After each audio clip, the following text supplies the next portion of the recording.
Доброго дня. Я насправді неймовірно радий, що наша панель все ж таки відбудеться, тому що все, що могло піти не так, було не так. У нас не було інтернету. That we still can run this event because we had no electricity, and when you're preparing such an important event so urgently, so quickly,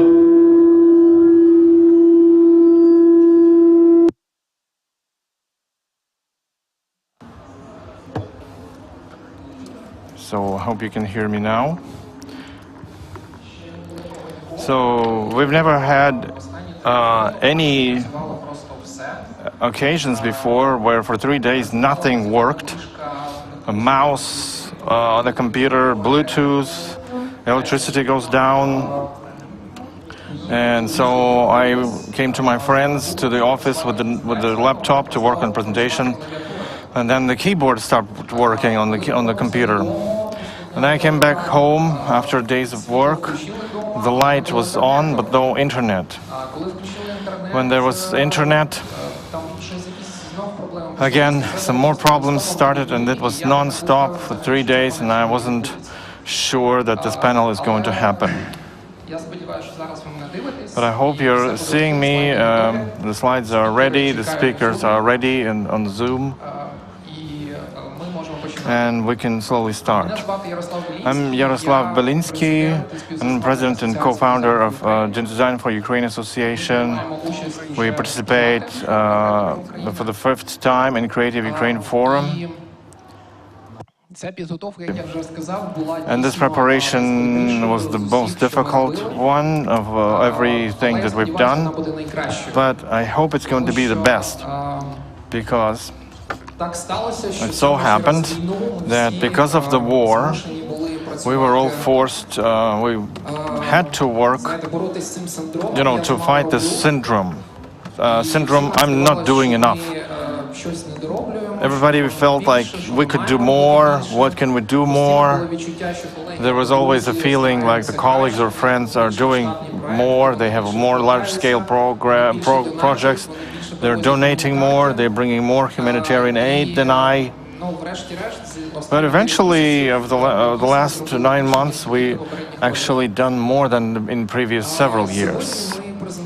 So we are presenting today the projects that were born after the start of the large-scale onslaught, because the previous projects had to all be suspended or cancelled. And today we will present something we've done this year, something we're planning to do next year. And each of the speakers is going to talk about their project that they are curating. The first speaker will be my colleague, Anastasia Bilecka. She is now in Zurich, in Switzerland. She decided not to waste time, and she enrolled for an art curator studies, and her today's speech will be sort of a art manifesto, and you'll be able to see that because it's a rather new format and not a typical format. As Nastya suggested it, I was shocked, I was a little concerned, but we're talking about design. Design is always something new, something innovative. So therefore, it is a sort of experiment. And Anastasia will present all participants, will talk about herself, and will make a short introduction into our design panel today. Anastasia, if you are ready, you can start.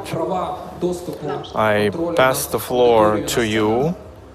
I pass the moderation powers to you as well. Thank you. Give me a signal, somebody, if you can hear me. Yeah, we can hear you well. Then, without further ado, let me begin. Видиме та невидиме Visible and invisible, the future of new quality. Hello, dear colleagues and friends. Let me present myself. My name is Anastasia Biletska. I'm Ukrainian, 41 years, official curator and researcher, and I believe myself to be a collider. I have the ability to speed the processes up. For 5 years now, I'm the creative director of the agency on promotion design, Design Ukraine. Since 2019, I'm a member of Association Design for Ukraine.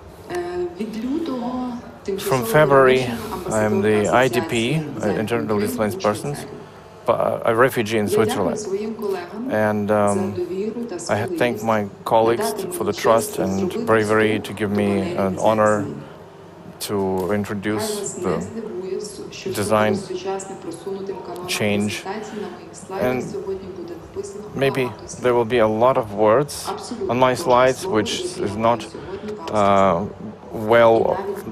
much matched with the classical design, but everything I said, I mean to say it. And it should be a living speech. And with this small example, I want to remind you that despite what we're seeing or hearing, not everything that we see and hear makes our picture of life. Even more, the future of new quality cannot be only comprised of things we can measure, we understand. With the known data about the world around us, we know what to do. But what if the world contains unknown data? The first, invisible unknowns. We know them, we can assess them, there are abstractions that describe them.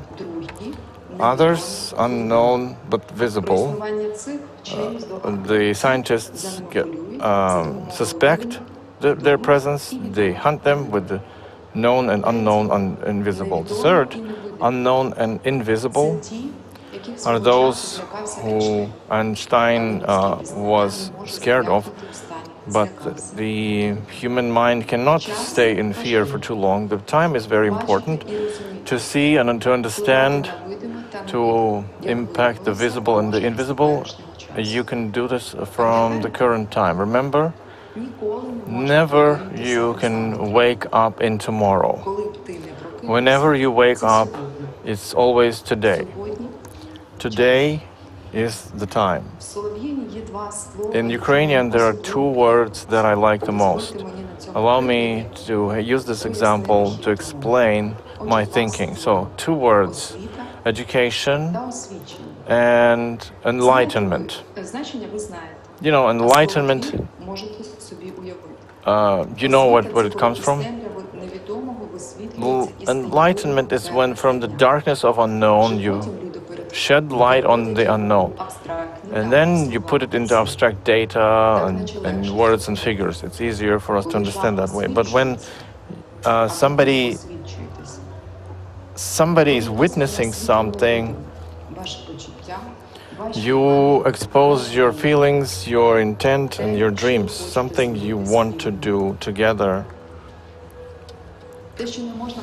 What cannot be calculated, no matter how material evidence is, how is it translated in material evidence, everything is exposed and enlightened in space with time. Time puts any abstraction into measurable and visible changes.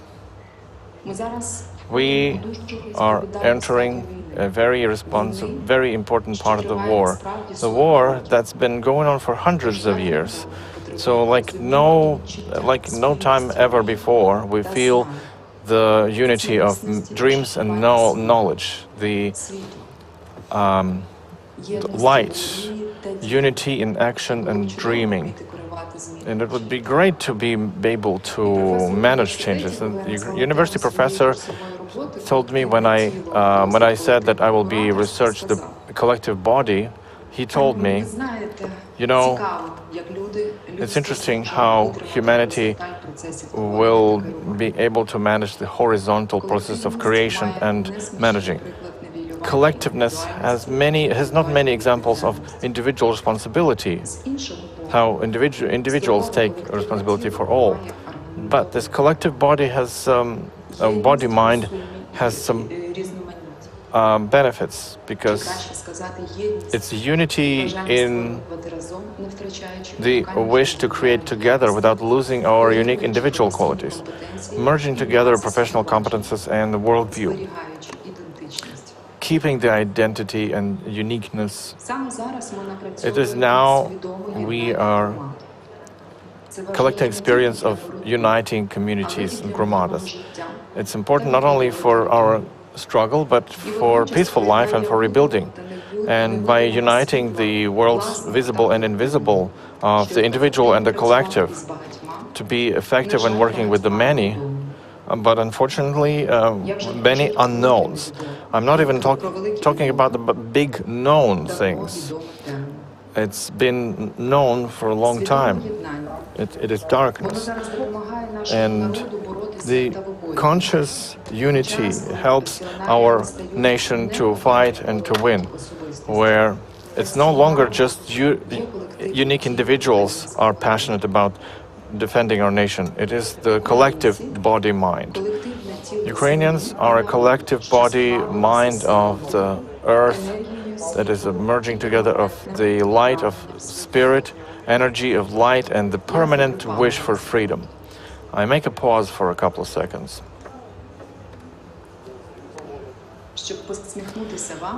To give you a smile, and even if I wrote these words ahead of time, I hope you can feel the genuine warmth that I am talking to you collectively and each of you individually. To take a look around you. Who is next to you? Do you know these people? Give them a second of your attention. Maybe give them a smile. People around you, people next to you. For those who watch this online, do not ignore this proposal. If there's nobody around you, just smile back to me in the screen. Time will pass, years will pass, and maybe you won't remember the exact words or the face of the person you see and now next to you, but I can bet 100 hryvnias. I hope our currency will grow in value. You will be able to restore the state of the day, return to it again in your thinking, in your dreams, and feel again the mixture of qualities that you infuse, the qualities that enable you, your plans for the future. This voluminous state of today in Ukrainian strip of spirit of freedom, unity, and the wish for victory. Prometheus, the passionate person.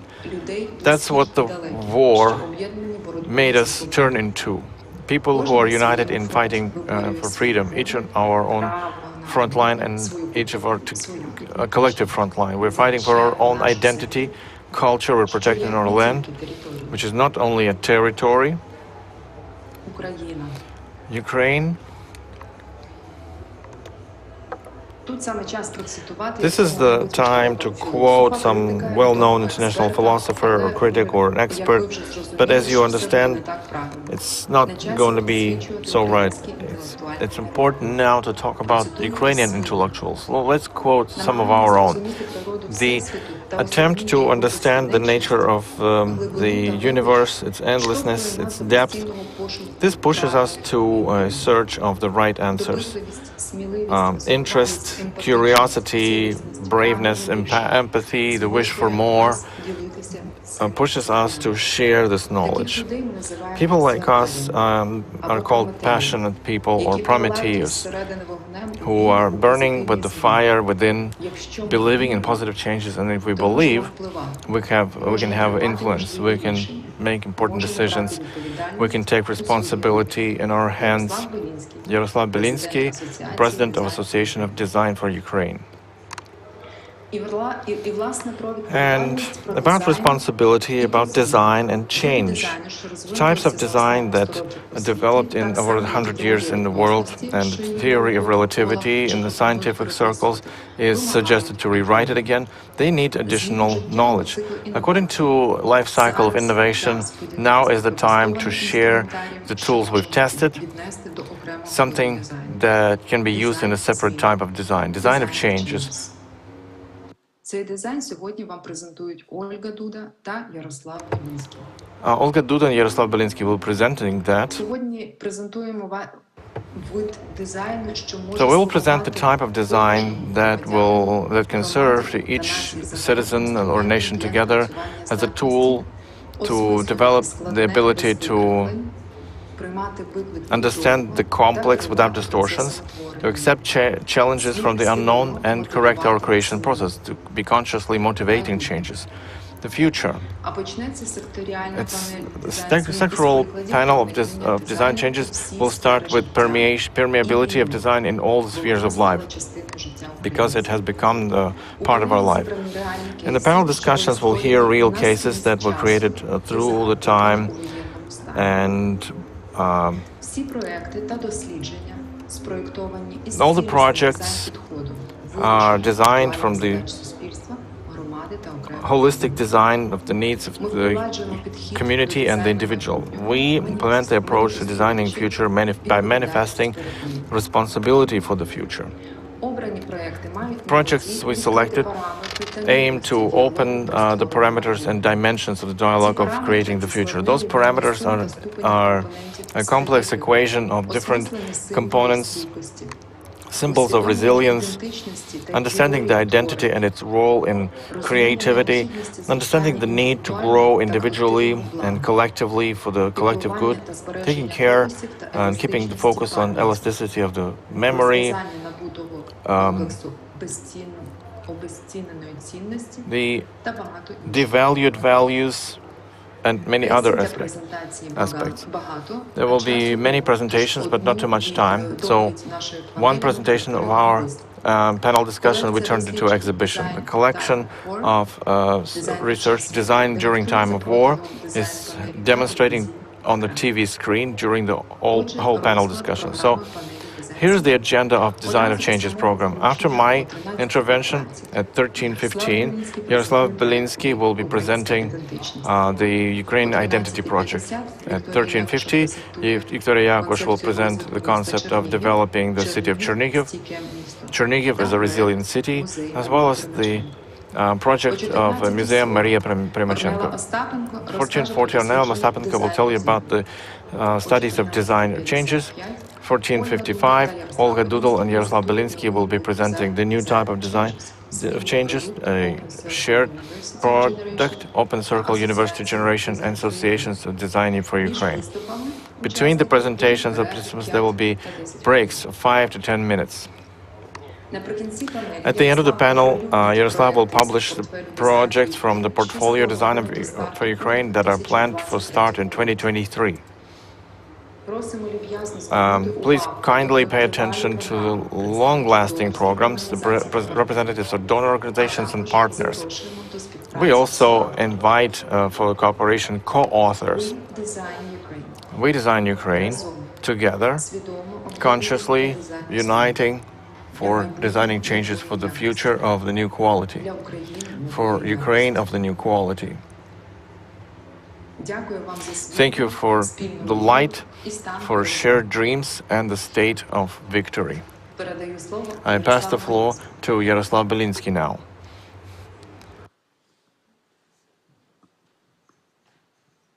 Дякую, Настя. Thank you, Nastya.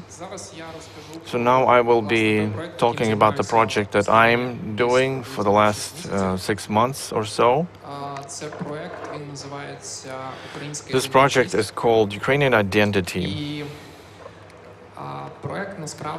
And the project is multi-layered.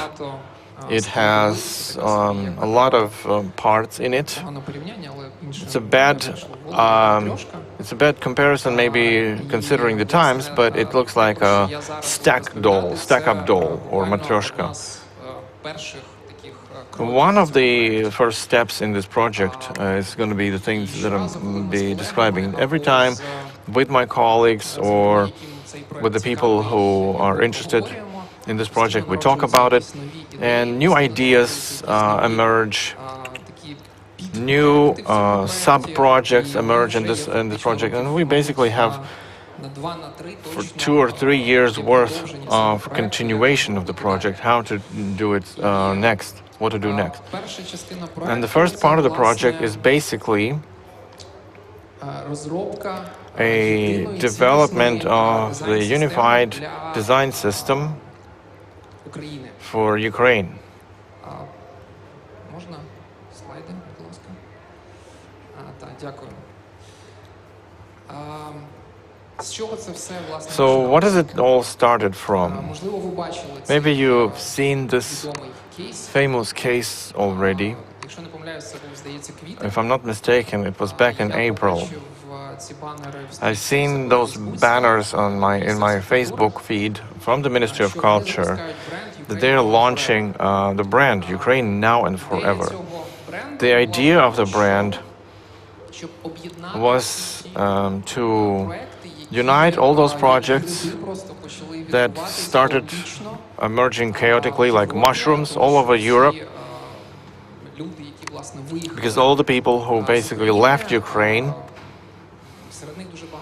among them there were many people from creative class, my colleagues. Each one was fighting that syndrome, I'm not doing enough.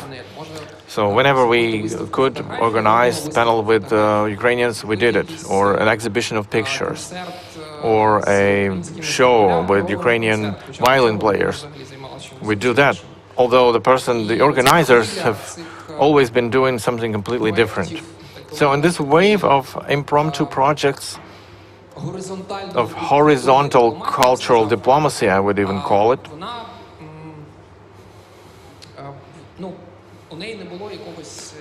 it had no single face at the time. So the Ministry of Culture decided that they should create a brand that would unite as an umbrella all those initiatives. But the way how it basically worked out eventually, I'm not going to talk about much details, but it looks pretty awfully.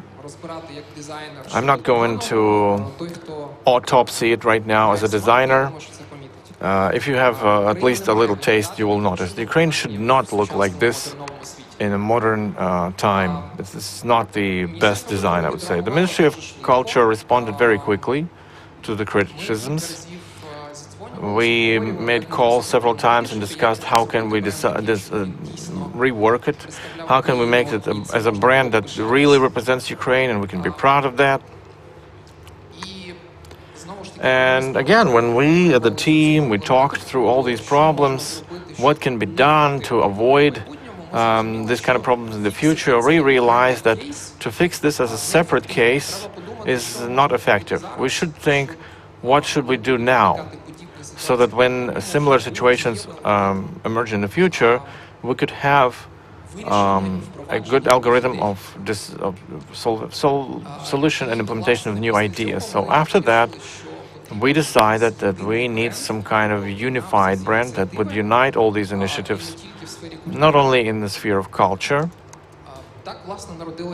And that's how the idea was born to have a unified design system for Ukraine. If we analyze the brands that we can see now in the media space that in one way or another represent Ukraine, these are the most important. Bravery, of course, everybody has seen this campaign. It was very timely.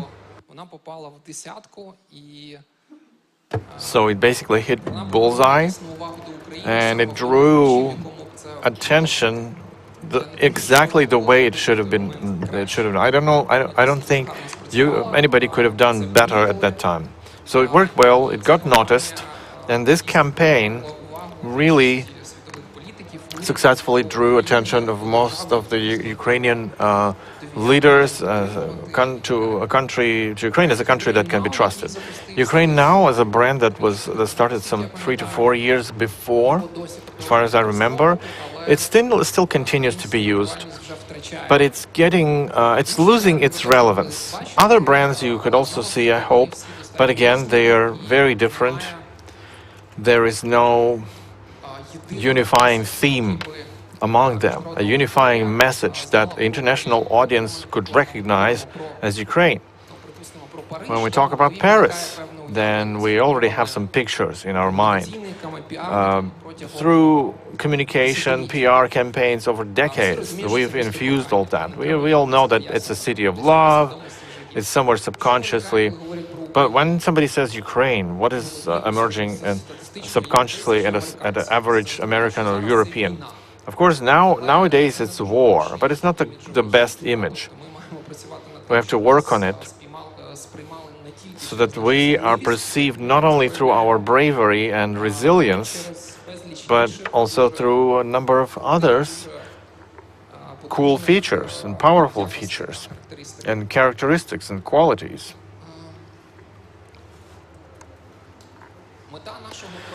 The goal of our project is, and I would like to say one important thing, if you allow. I'm not going to call Russia Russia. I will call it the way it should be called, the Muscovy. The Muscovy is their ancient name, and they translate this message openly that they want to destroy all our identity, Ukrainian identity, our nation as a culture. So basically, the classical Nazi mentality. You're a wrong nation, you shouldn't exist, and we're going to make sure you don't exist. So, strange that the world still allows for that, but our identity gains now the primary importance, because this is the object that our enemy wants to destroy, and the world allows for that. So, what we can see as a visual representation of Ukraine in the world, also inside the country, it is a representation which is pretty chaotic, and it's also cringe-inducing somewhat. Why you cannot ever see in Switzerland the coat of arms or banner of Switzerland to be drawn on the tarmac so that people walk on it and step on it? There should be some kind of respect. We are yet to instill this respect. We have to show how to make it right, how to make it wrong. We also did a sample of the most interesting in terms of design diagnosis, some representations. Most of the designers, when they see pictures like this, they bleed from their eyes, as we say. We call it visual separatism, because it's something that doesn't unite the country. These messages don't create positive images. They work towards negative image more.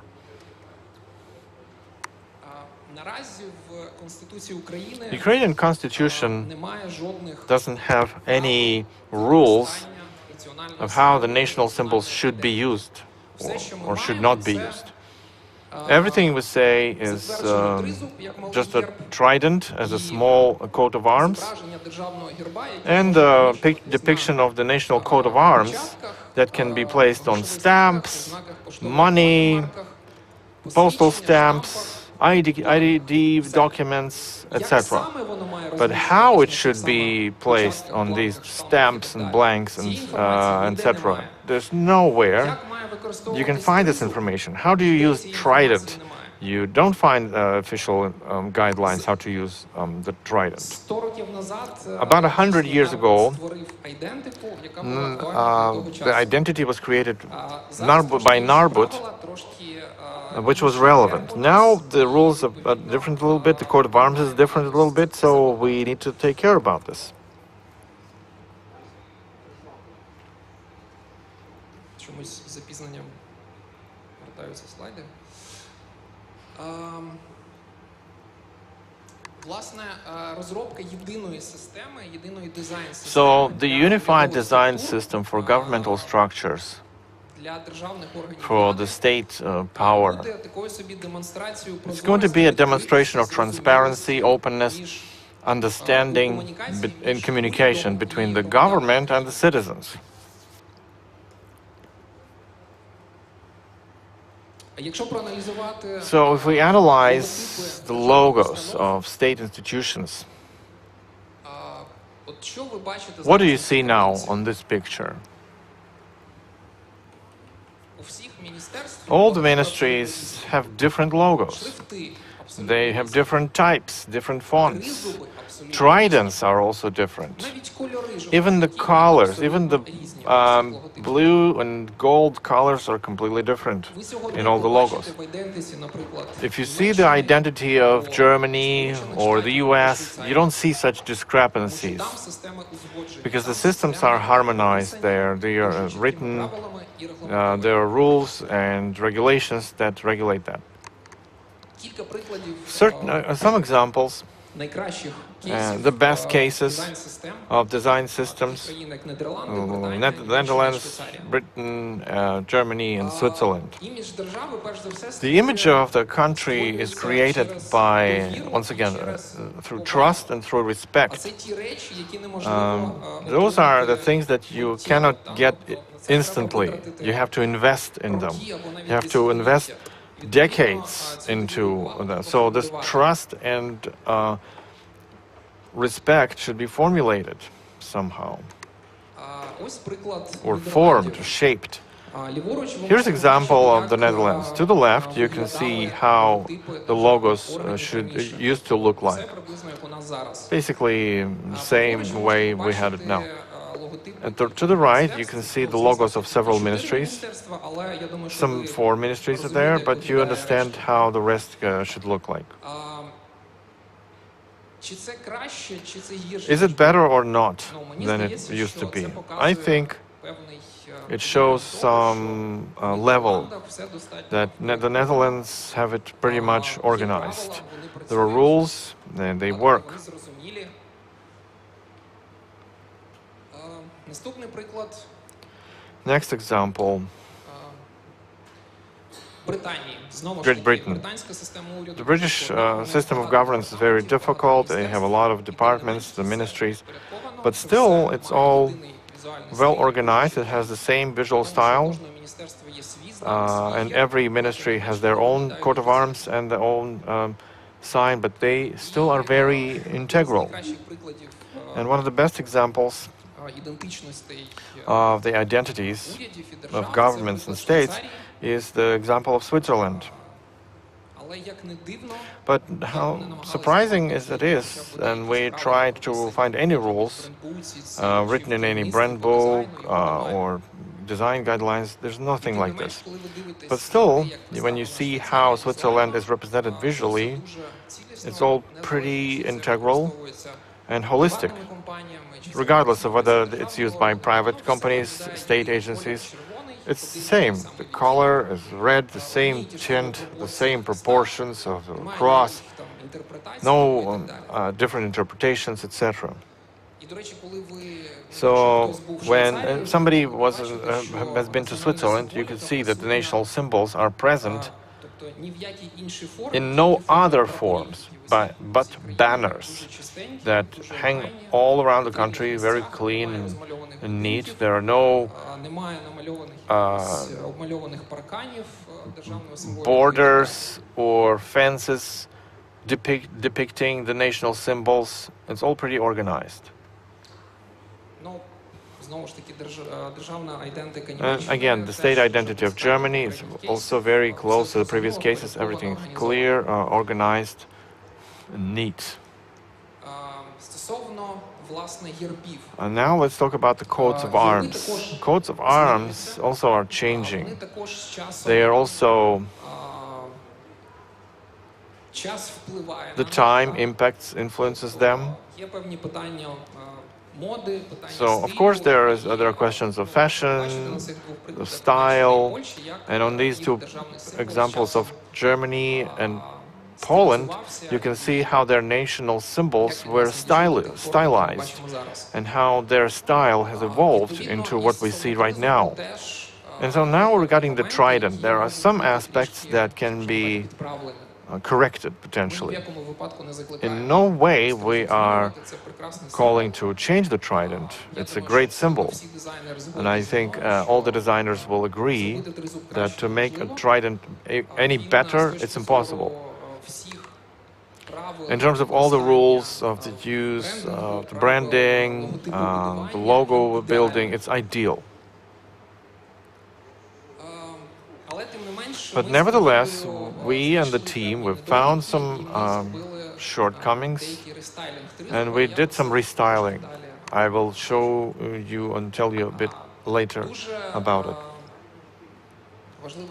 It's a very important thing with the big coat of arms of Ukraine. Over the 30 years of independence,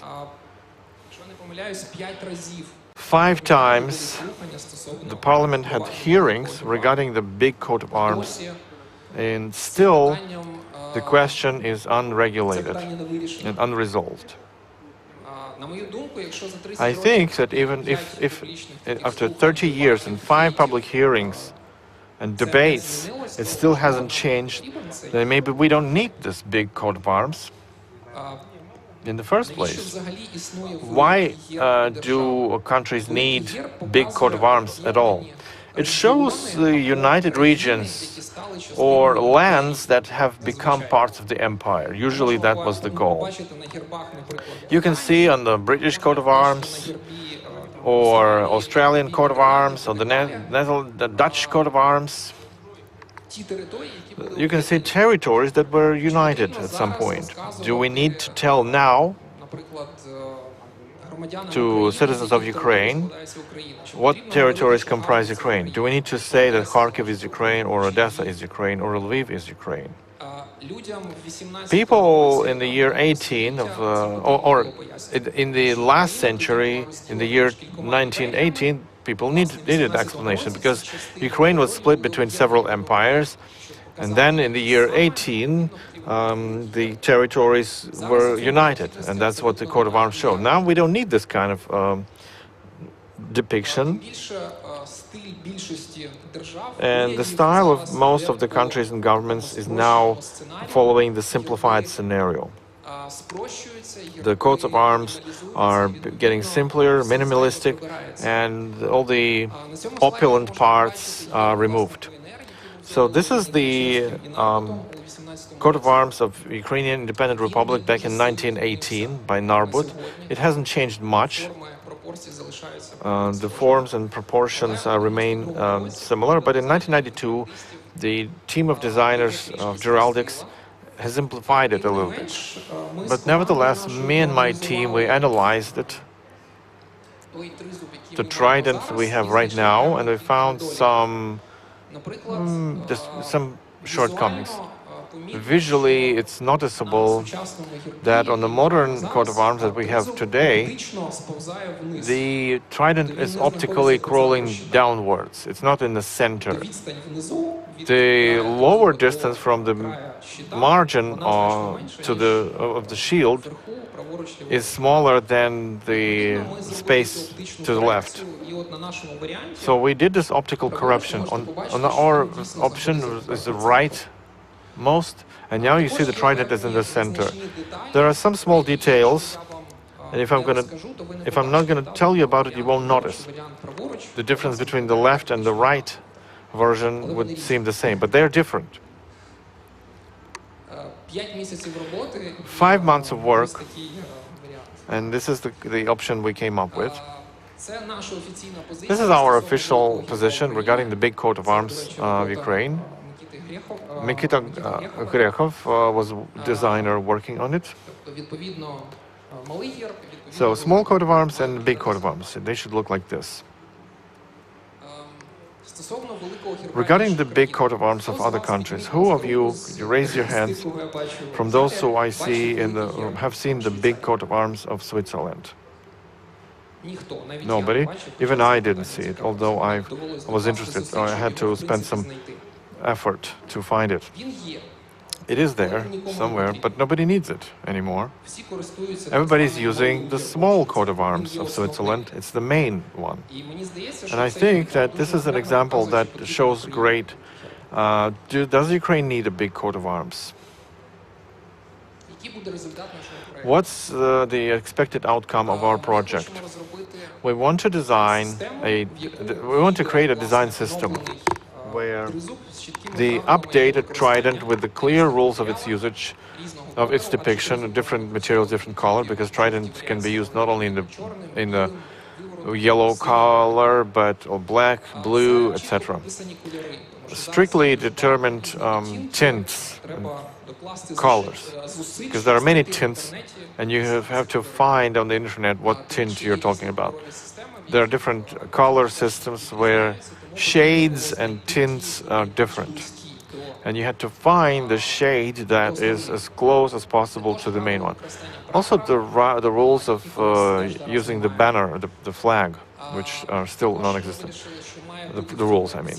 So, in these guidelines, there should be the gesture of trident written, an MOZ, because there is this MOZ OK that everybody knows. Why can't we use the MOZ of Ukraine as the sign of bravery and courage, etc.? You have to design the family of fonts, because one font does not fulfill all the functions.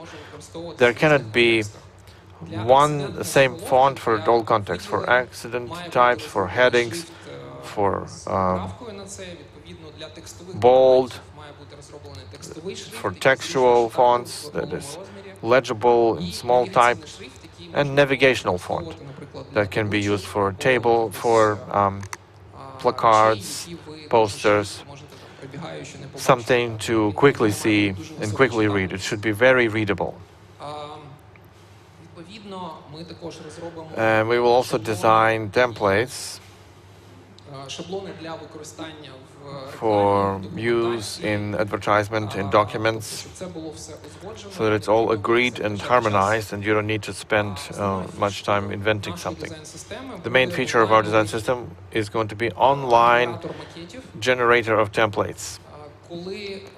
When any person that hasn't worked with design any time at all, doesn't know any colors or fonts, can see on this page, by typing their own data, they can their own template of a business card. I was shocked when I found out that,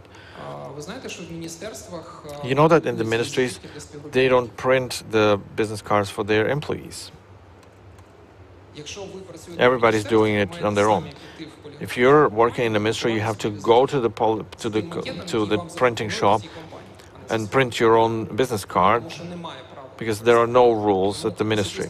So the 10 employees of the same ministry will have 10 different business cards.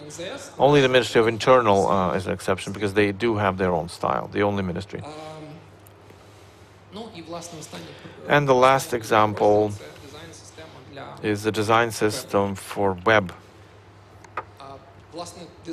So a design system for websites, state websites, is already designed. It's Kidsoft company designed it, but it's not harmonized with other visual information regarding the state symbols. This is our updated trident. We were very thorough in our work. We redrawn it. We did the optic reworking. We did a facelifting. And next I will tell you all about it, what we have done and why. Ми зробили логотип трішки більш стрункішим. So we made a logo more lean. Стало більше трохи вільного простору, і нижня частина There's more free space within. It's not as heavy as before. And because the Trident was created back in the early 90s, the version we're using right now, it was hand-drawn, literally, manually. There was no graphic programs where you could make it easier. So all the roundings in the Trident were not ideal, were not optimal. There were small, sharp lines. So we removed that. We took care of that. You can see a bigger depiction. So the dotted line is as it was, the yellow is as it is now. Below, you can see in the current version this unnecessary hanging part. We removed it so that the shape of a trident is more coherent and more homogeneous.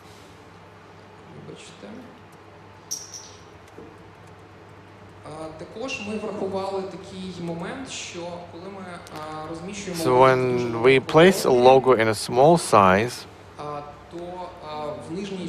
in the bottom part of the trident, there's this black lines. The number of dark is much more than it should be. So we made this lower part lighter for a small size depiction, and we made it wider. So then in the small size, you can compare between the left and the right.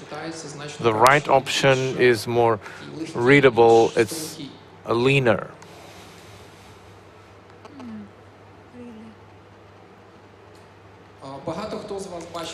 A lot of you have seen this post of Pantone company that they called two colors.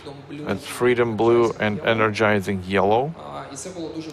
And it was great. I remember the excitement on social networks that everybody reposted that. It was great. Everybody was saying the Pantone company called these colors. And I started studying this. Turns out no mentioning of these colors. Not on the Pantone website, nowhere else in the news or anywhere, other than this small post on Instagram. So they write there that the founder of Pantone company donated some millions of dollars for humanitarian aid in Ukraine. And only through these news, they made a picture of to this post. Officially, the scholars were not named, or no copyright for this, nothing.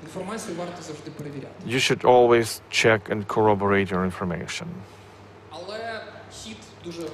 But it's a great move. Everybody was so proud, so why not? So we corrected all the color palettes, all the digital systems, and we came up with unified colors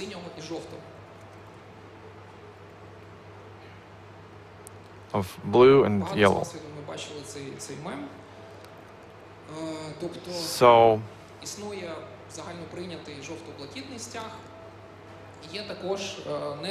there's also the Ukrainian National Republic flag, black and red, and it is used together with the state official flag, and it even hanging on the state institutions on flag posts. How is it possible when official structure is putting some flag which is not officially adopted officially? Why we should do it? We should make it official for wartime or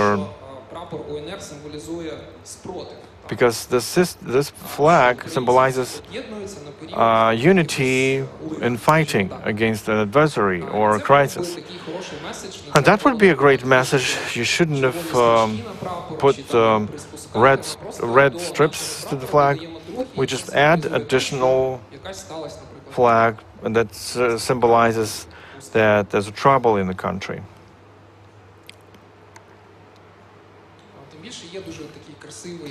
And there is a nice story with this. Чорно-червоний стяг – це, власне, той самий жовто-блакитний, тільки в крові. And usually, well, the fact is that if you put the yellow and blue flag in blood, it becomes red and black. The gesture language is more universal because everybody understands gestures. You don't have to know the language. You can tell something with gestures. We all played the game of crocodile. We remember how it works. But you need to be cautious when you're using gestures, because sometimes when you don't know the rules of some country, you can show accidentally something wrong that people interpret in the wrong way, not the way you want it. The universally accepted trident gesture has been famous in Ukraine. All the politicians, everybody knows this gesture. Nobody has a secret. Why some well-known agency for August 24th decided to make it differently and suggest a new gesture for this? So I don't think there's a logic here. So there was a scandal with this. Everybody was criticizing this solution, this decision. Everybody saw these posts. So the agency excused themselves. They said they were not aware. They wanted to do something good. Most interesting that everybody started Googling what this gesture actually means. Another proposal from us is to create an emoji. An emoji would be a great case for the Ministry of Internal or Foreign Affairs. So the Ukraine, together with Apple Corporation, would adopt an official emoji that we could exchange, send to each other, at least in iPhones. Now, regarding the online template generators, we suggest to account for all the possible situations where the templates can be used for social media, for different formats, advertisement, documents, etc. And to use a very simple principle of splitting the Ukrainian flag or division. And you don't need to consult the designers. All you need is select a format and put the necessary text in there in the picture. The template is automatically will be generated. So that's our main task now, how to do it all to look well as a final version. And to wrap up, let me tell you about the stages of the project and the main objectives. The main objective of this project was, the main value that we translate is homogeneity and unity of the system, so that the whole visual representation of Ukraine is unified, is organic, looking good and stressing all the best qualities that we're trying to translate into the world.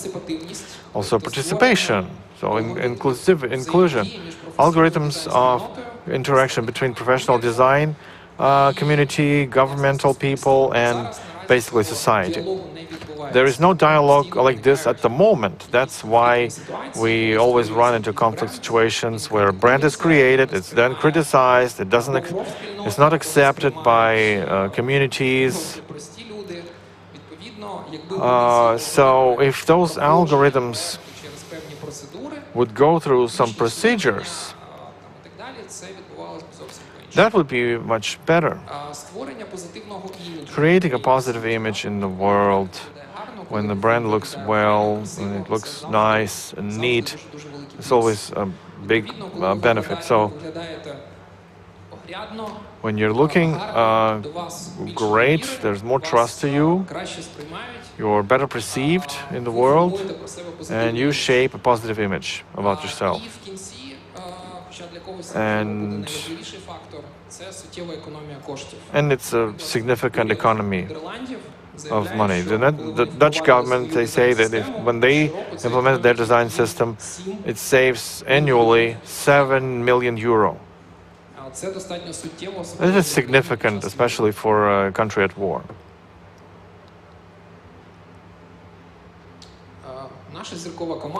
Our star team, I must mention these fantastic people who are so selfless in their work. There are many more, of course, but I will present those who participated in preparing this presentation.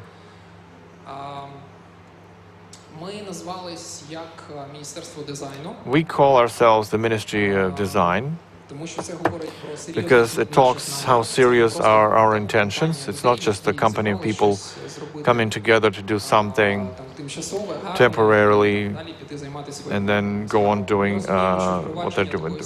We understand that implementation of the system is not going to be fast. It's not going to take a year or two. It's a lengthy process. In our team, there are people who had to do with the design of regional branding of Zaporizhia or Cherkasy, regional brands of Kiev, people who, like Sergei Billy, he has a unique position. He's the only one in Ukraine as the chief designer of the city. No other city in Ukraine has no such position, but since design in our country is still not institutionalized, there is no such job. So his position is chief artist or chief art designer. But formally, he is the chief designer. And he's been implementing design system for Dnipro city, and it's very effective and great. Also in our team there is Sasha Kolodko, co-founder of Agents of Change. You've seen his job. It's a navigation scheme for Kiev Metro. It was a very difficult project, and it took several years to do this, to put it in every metro car, but they did it. And now the navigation in metro is much better than before. So we're in it for a long run. So what do we need? What I will say maybe will surprise you, but the only thing we need is political will and the lobbyism. We don't ask for money for the project. We don't ask to help us. And we just need people who would understand how important this project is and would be our representatives in the government and would protect us.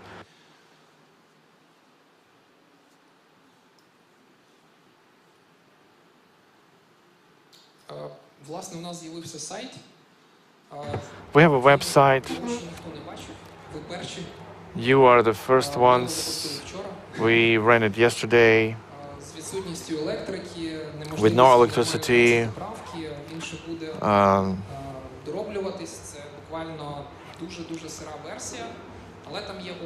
it's very raw, but there's a general description.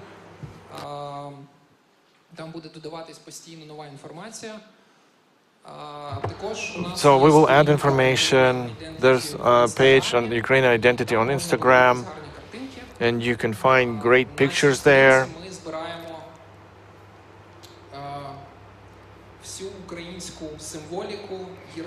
We collect all Ukrainian symbols, coats of arms and symbols from the ancient times down to modernity. We explain their symbolism, their semantics, colors, etc. So that kind of information. So that's all I wanted to tell you. Hopefully the project sounds exciting to you. If you have some ideas or proposals, please write. You have the contact data. Next, I will pass the floor to the next speaker, Victoria Yakusha. Victoria is one of the genius people, designers of Ukraine, who has such a deep understanding of the very essence of Ukraine in its objects and in her works. You can see this Ukrainian DNA, although you won't see any what you call traditional colors or traditional anything, because mostly she's doing black and white works, but still her works are very characteristic and very much tied to Ukrainian land. Victoria will tell you now about her biggest project so far, the most important project probably of her entire life, and it's a project we do together. And it's a project on creation of concept of Chernihiv city. Vika, I pass the floor to you. Hello, everybody.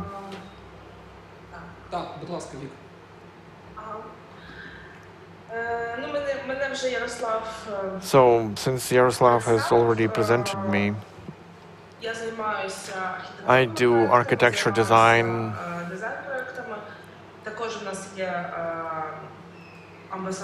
art design, and we also have ambassador of Ukrainian design, which is final, and we also do social and cultural projects. You can see presentation on the screen, hopefully.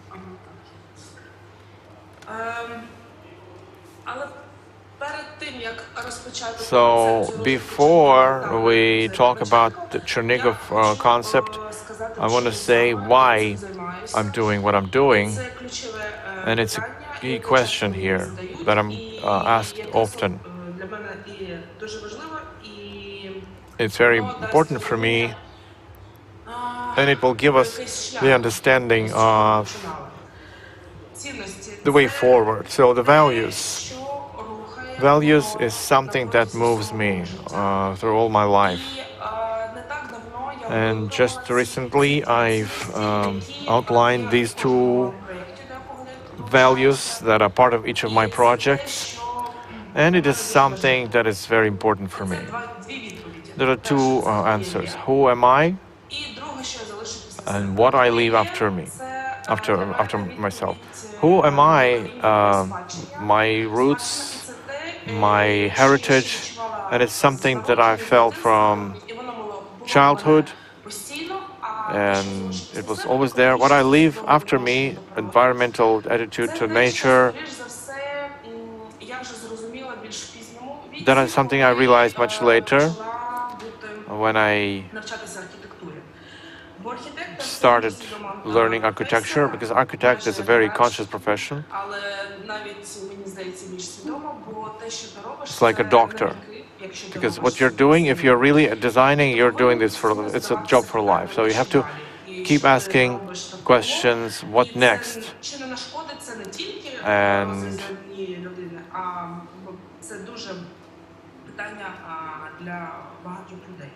it's a serious question for all of us. So these two values are in everything. 2014, why I'm stopping on it? Because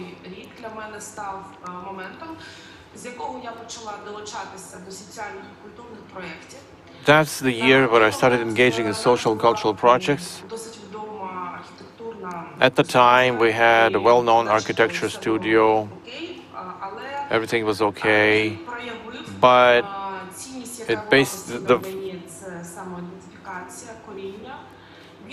So self-identification. This was for the year when I created Finer.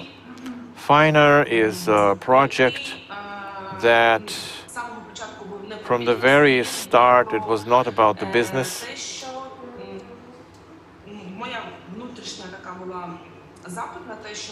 And I wanted Ukrainian design to be well known.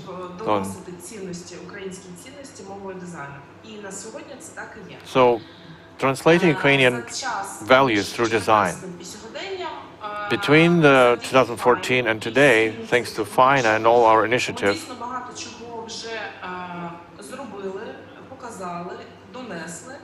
we've done a lot over this time.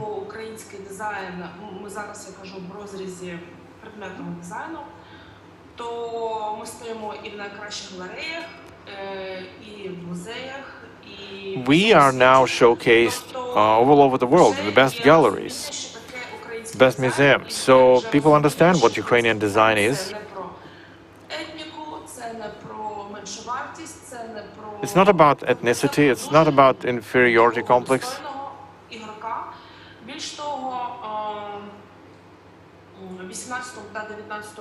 In the years 18 and 19, we did a design expedition.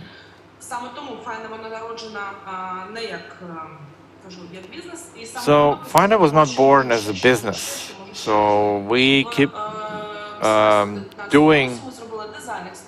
So, we did a design expedition where we united these things and we brought the best guru from design in the world. And we inspired them. Our task was to make them fall in love.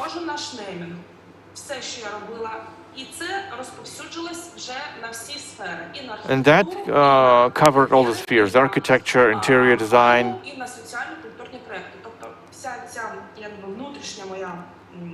It was my internal values.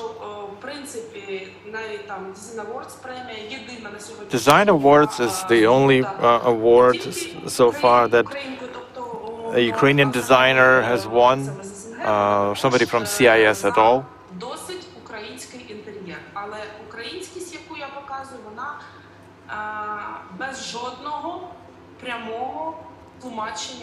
It has no direct and so 2022. It strengthened all of my aspirations, and my values brought me to Chernihiv, to Maria Primachenko Museum. The answer why I selected Chernihiv.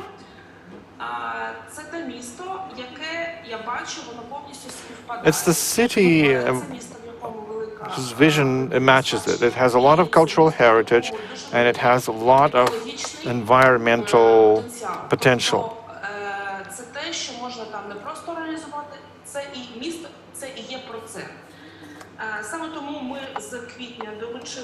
So from April on, we started working in the city. Також моментом, чому ми туди пішли, є те, що в березні я бачила, як дуже швидко всі вирішують питання біженців, переселенців. Now we see a lot of problems with the refugees and IDPs. We need to build housing for them. And I realized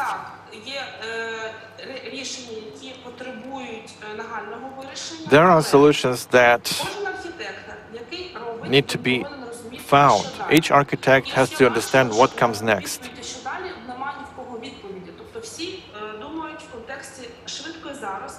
Everybody's thinking in the context quick and now. Nobody is looking beyond. So for me, it was unacceptable. Because we've gone through the stage. First, we had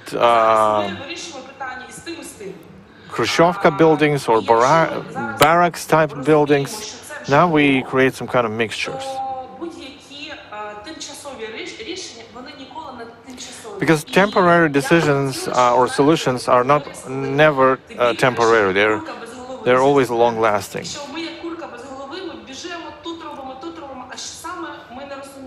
So we are running like a chicken without a head, not knowing where we run. So we need to think, what do we offer to the world?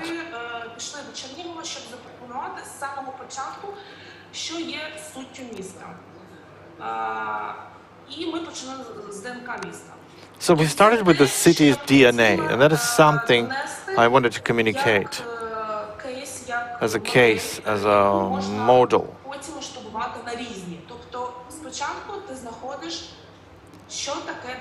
First, you find what is the city's DNA, what is the city about, what is its potential and its characteristics. Of course, you can find its potential, but it doesn't lead to anything good. The city which doesn't have their own essence, the essence is brought from elsewhere. And you could say that Chernihiv is not the city of industry. And people were saying, we don't have enough money.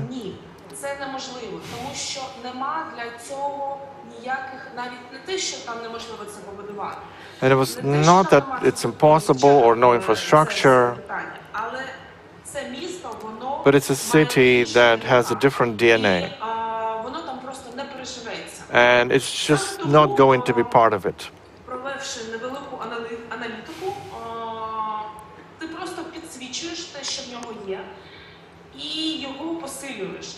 So you're just strengthening what the city has.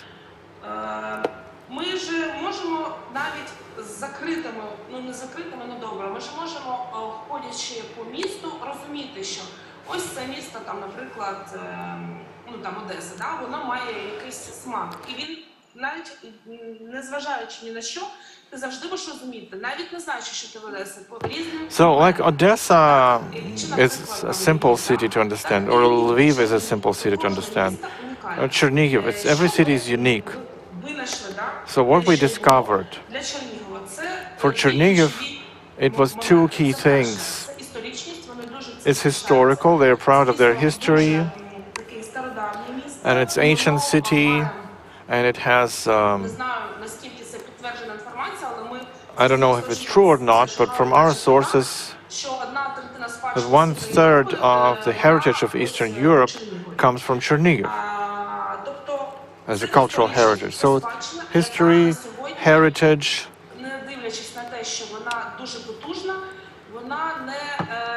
which, although it is powerful, but it's not practically implemented. There's no internal pride and understanding how powerful is this heritage.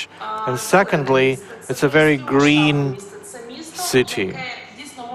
It's a city that exists for people, one of the few cities in the Ukraine like this, which has a lot of green forestry, river, and a great attitude to people. So there's potential. Environmental potential is big. So we said the city of resilience, sustainable development and resilience. So we're thinking about future sustainable development. Sustainable spirit, its heritage, its and sustainable development is about the future.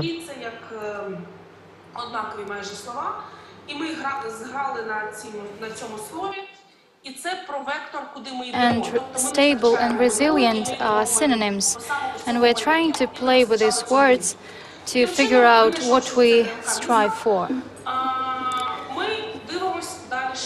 So next we take a wider look. In each sphere of this city has to reflect this DNA.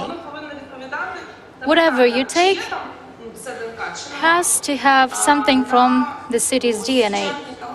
For example, in June and July, we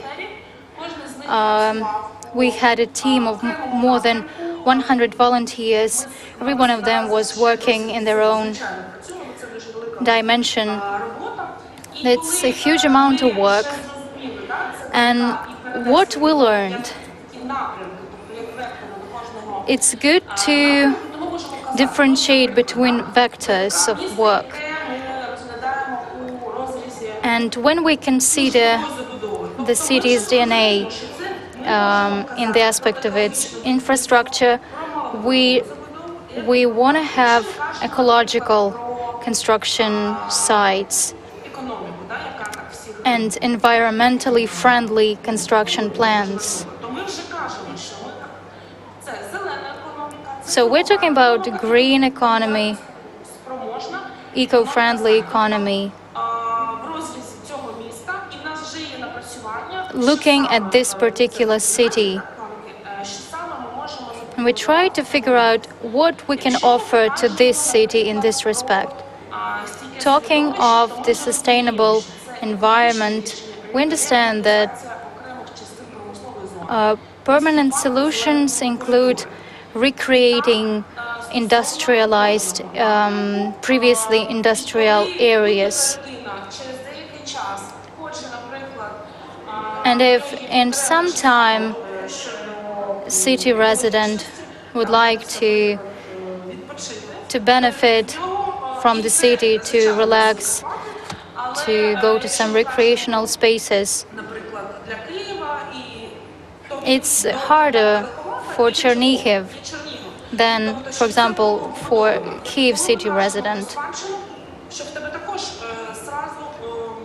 In terms of heritage, you have to have this understanding that you're in Chernihiv and your city is able to fulfill your needs. If somebody had a question concerning the city, or somebody wanted to invest in it, or to resettle in this city, it was because this city was about these opportunities. So we singled out these infrastructure aspects. I think it's worth to dwell on it because it is an important draft that we have underway. And according to the general plan, we see that there are a lot of green zones, and we will reinforce them even more. As for current results we have in our work, in terms of heritage,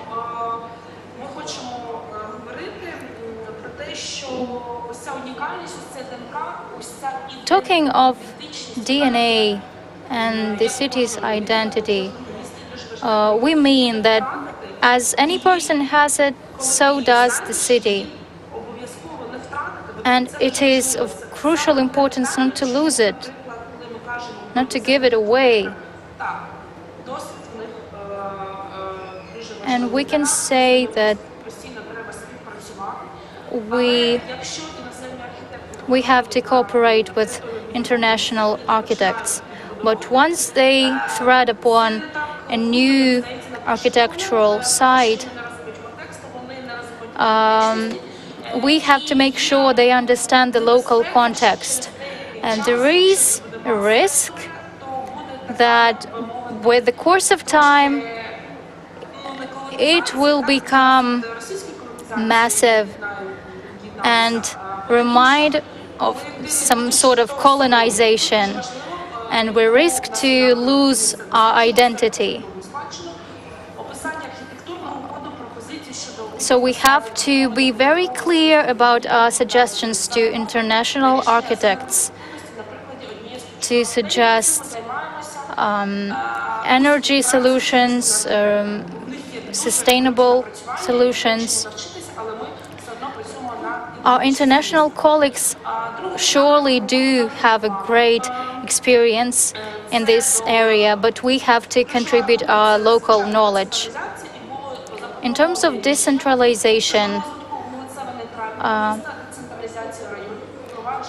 a number of streets and districts were renamed in order to, from one side, to correlate the new reality with the people's needs, and from the other side, to take some environmental issues in mind. As for rivers and draining systems, this is an important system not only for Ukraine but worldwide, because we're talking about drinking water. Dnipro is our main source, and Chernihiv also relies upon this river. As for construction of inclusive district for those who lost their accommodation due to bombardments and shellings. Next, analysis and evaluation of the sorting of garbage, sustainable economy, and last but not least, marketing and branding of the city logo, the topic that we mentioned a little bit before. These are the projects we're working at now, and we start having a clear picture. The next project I would like to share with you is Maria Primachenko's museum, or museum named after Maria Primachenko. It suffered from the Russia's shelling. It consisted not only, it had the paintings not only by Primachenko, but by a number of different artists too. This accident of shelling gave more popularity to this and visibility to this issue.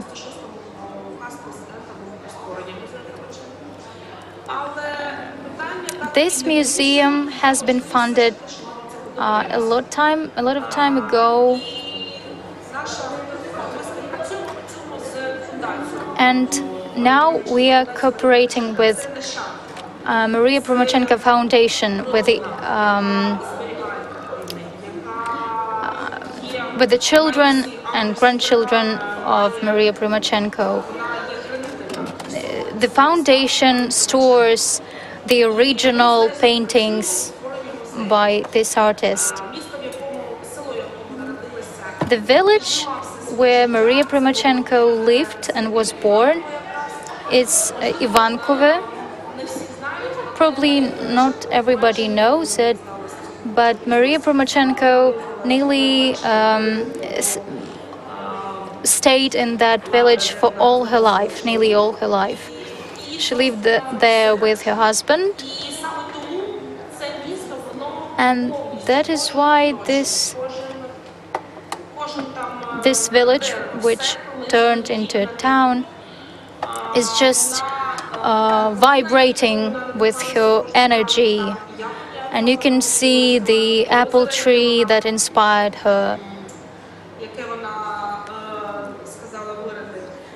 or a pond that she asked to dig up.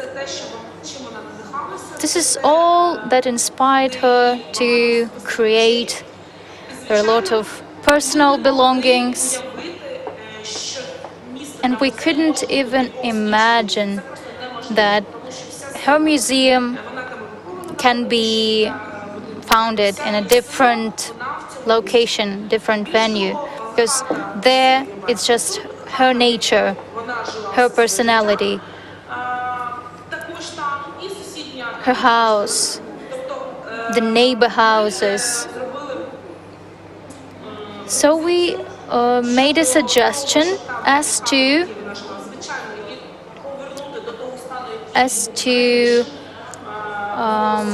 refurbish the house she lived before.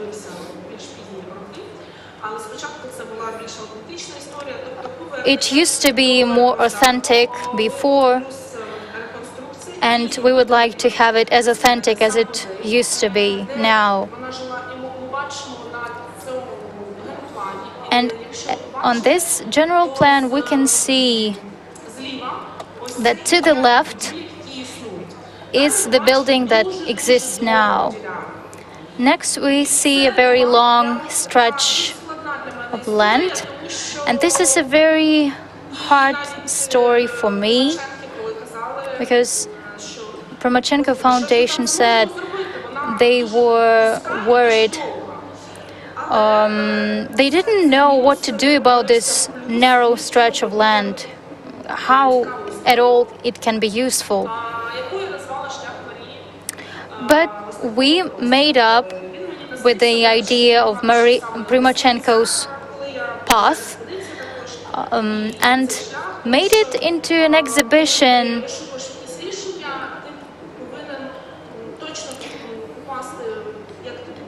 It taught us that you have to use everything you have to reach a goal and to find a good solution.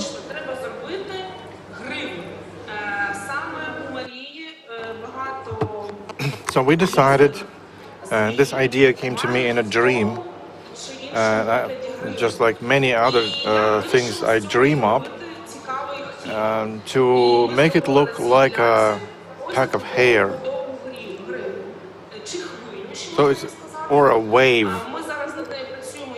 So we're working on it, we are shaping it still, but the essence is still the same. And this is the way of Maria. She lived a long life, which is amazing, and we wanted to show that you follow from one room to another room, passing all the stages of her life.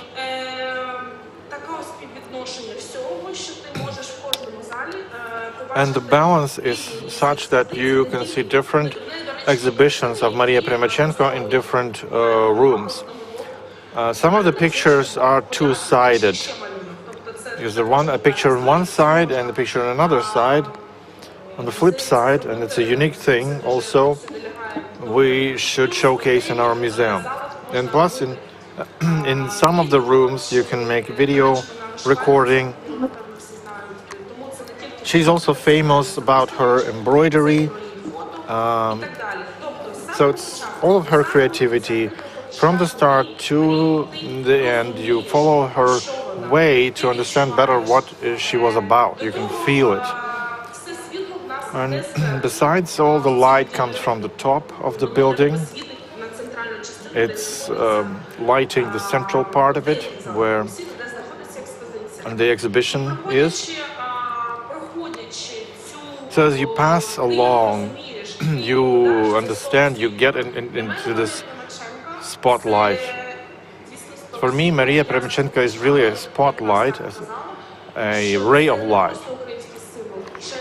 And she's not just a symbol of Ukraine, she is the purity. And that's why I perceive her and her work as a ray of light. Even her personal belongings, they are lighting the way. And that's how it became, in this museum complex, it has become the main, most important element. Plus, you also probably know that Maria Primachenko was very prolific. In all of her museums and private personal collections, you can find up to 3,000 pictures. She was very prolific. And that was the question why she wanted a museum. She wanted to showcase her work.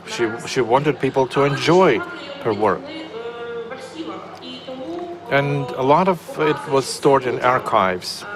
So by showing this body of work to people, you need a certain building with a lot of space. And that's where the space was found. That's what has become the main composition or compositional part of this museum complex. But other than this, there are some other buildings within the complex. There's also artist's house. Between Maria's personal house and the exhibition of her life, because it's important to be able to cooperate with others, to not only bring foreign artists here, but also to create and showcase what you create. So it's a space for sculptors, for artists, for children, because she was also teaching art to children. And the children could pursue arts there, but what's important in this place, what's unique in it, is that it's enclosed from outside. And it's also about Maria. Throughout all her life, Maria was pulling herself from within, so to say. And she didn't like to go outside. Even when she was awarded with the prize, she didn't go to Moscow. And that also describes her personality. She was very enclosed in her own artistic space. So we created a space where you could feel and perceive and focus on your own mind, on your own processes, but also draw some force from outside. And that's what the building symbolizes. It's the light from within. We created a small space for stopping by. So that people who want to stay for a while, for a day, they also can do that. So the whole concept is built on the worldview that Maria Primachenko had, and to expose the viewers or the visitors to this atmosphere. Also, at the end, behind Maria's way, we created a greenhouse, an ornery, because she was painting animals and flowers a lot. So we created this space so that you could infuse her space at any time of year. Some bizarre stories, some supernatural stories, some imaginary but very bright, so that you could not only on the picture but directly feel it, perceive it. And in the ornery, other than these great flowers, we plan to display 3D pictures of real animals and flowers.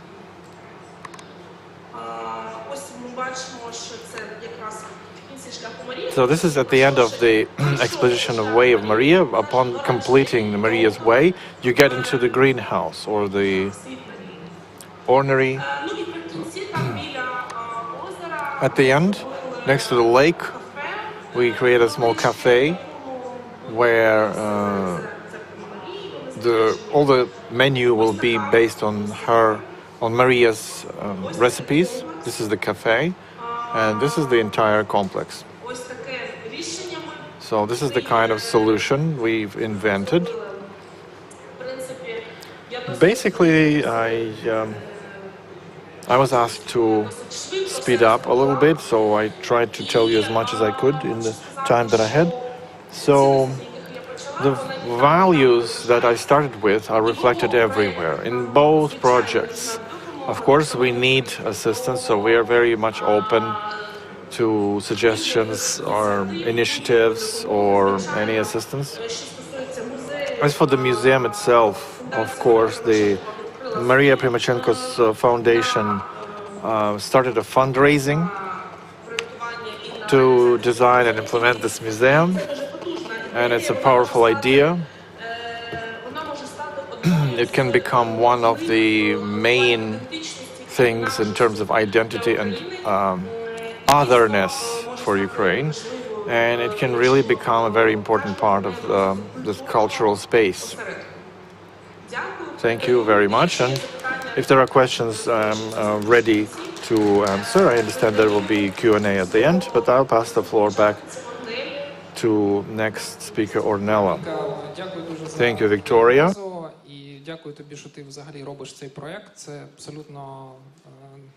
Thank you for doing this project. It's incredible. It's an incredible story, an incredible project.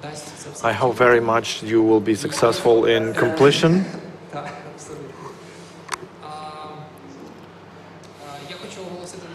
So I want to announce the next speaker. It's my colleague Ornella Stapenko. She will tell you about her own project, a curator project. Ornella is now studying in Antwerp in Belgium, and her case is a project of a museum, a Ukrainian design museum. Is a thing that has been is in discussions for years, but still nobody took it upon themselves to be brave enough to implement this idea. Ornella is a very courageous lady, so she took it upon herself. And she will now present to you everything that is behind this process, and also where is this all moving and why the design museum is necessary. Ornella, the floor is yours.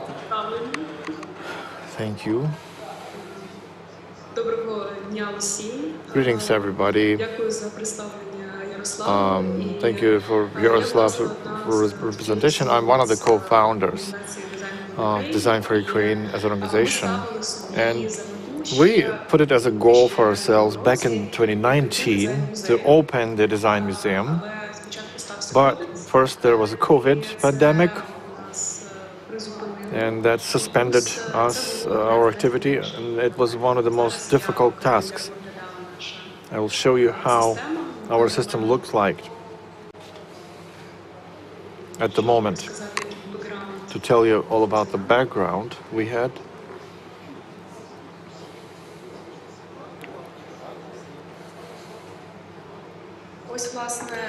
So this is basically some of the tasks that we put for ourselves and organizing back in 2019. Inside you can see the design museum, and it was an incredibly difficult task.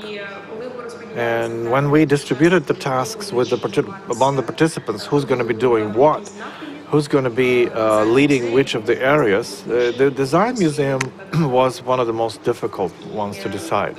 And we were postponing it again and again. So what was the reason for this constant procrastination? Because as we found later, in Ukrainian design over the 20th century, it's very hard to pinpoint the original author. And that's what my study and my presentation is about. It's about pinpointing the authors, the origins. What is design? How it emerges? It is basically an interaction between the person as a creator and a citizen or a user and the state as a surrounding. Design or design work does not appear in a vacuum. So therefore, it's very important for us to understand why the crisis, it's so difficult to pinpoint the origins, the original author in 20th century. We need to look into this in a historical perspective and look into it through the prism of the study of Ukrainian history. Another important thing, since most of Ukraine back in the day was part of Russian Empire, as it was called back then, we see on this chart a chart of education lagging behind. How education was lagging behind in Russian university. Because the first university was opened in the 11th century, whereas the first university in Ukraine is 16th century. The first university in Russian Empire is 18th century. So, an education or educational background has just as much impact on Ukrainian design and design that happens in our surroundings. All of the attempts to create a museum of design coming from the collection, coming from the subject, in any case, will be broken, will fail. Because basically all of our authors had to refuse, they have to waiver their rights, their copyrights. How it happened. And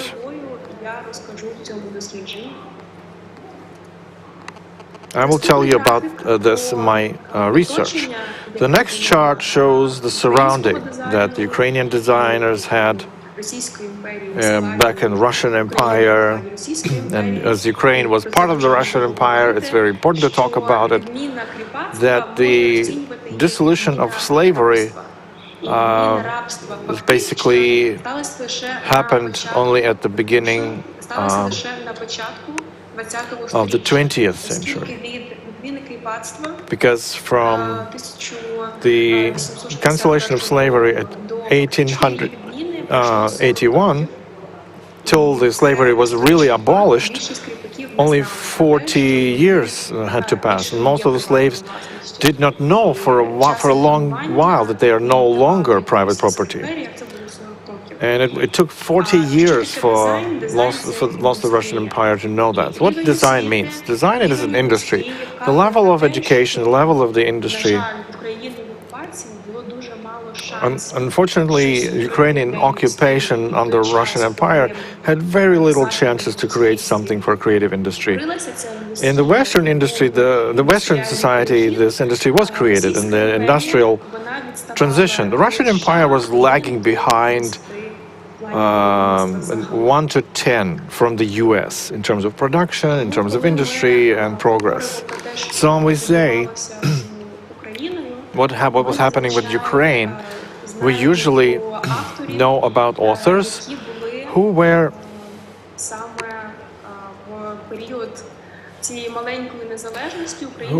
emergent in this small period of first Ukrainian revolution, first Ukrainian independence. The moment Ukraine is away from Russian Empire, we suddenly know Narbut, we know Khrushchevsky, we know other names. Then Ukraine gets again occupied by Russia, by Moscow. Really Moscow, not Russia, because Russia is a stolen name. What disappears because of Russia is, first thing, it disappears language. Lenin was inspired by Proudhon, and Proudhon said at one point, to be an author means to steal from others.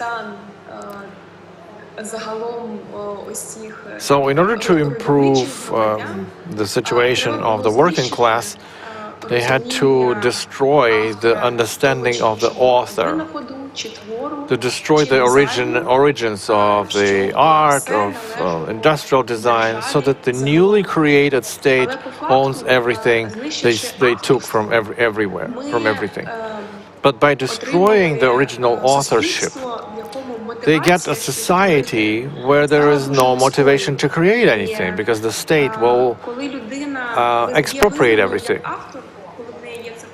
If you have the copyright, you can be renowned and recognized as a creator in other spheres of your life, and you can spread your creativity not only on the works of art that you produced on a factory or in a workshop or in the laboratory, but you can invent some new keys to freedom. And that is what what Moscow wants to cut from Ukraine by cutting the original authors. At the start of Soviet occupation, we still know some of the authors, but then the designers turned into slaves again. And they create things that the Soviet state steals. And another bigger part of the designers get into the so-called sharashka, which is a closed facility. It's worth explaining what sharashka means, because in the foreign context, they translated sometimes as a specialized design bureau, but in fact, it was a design bureau in a concentration camp, in a gulag, where people work. The convicts, mostly political convicts for political views, they are designers, artists, scientists, engineers, and they are just creating stuff that is ordered from them by the state.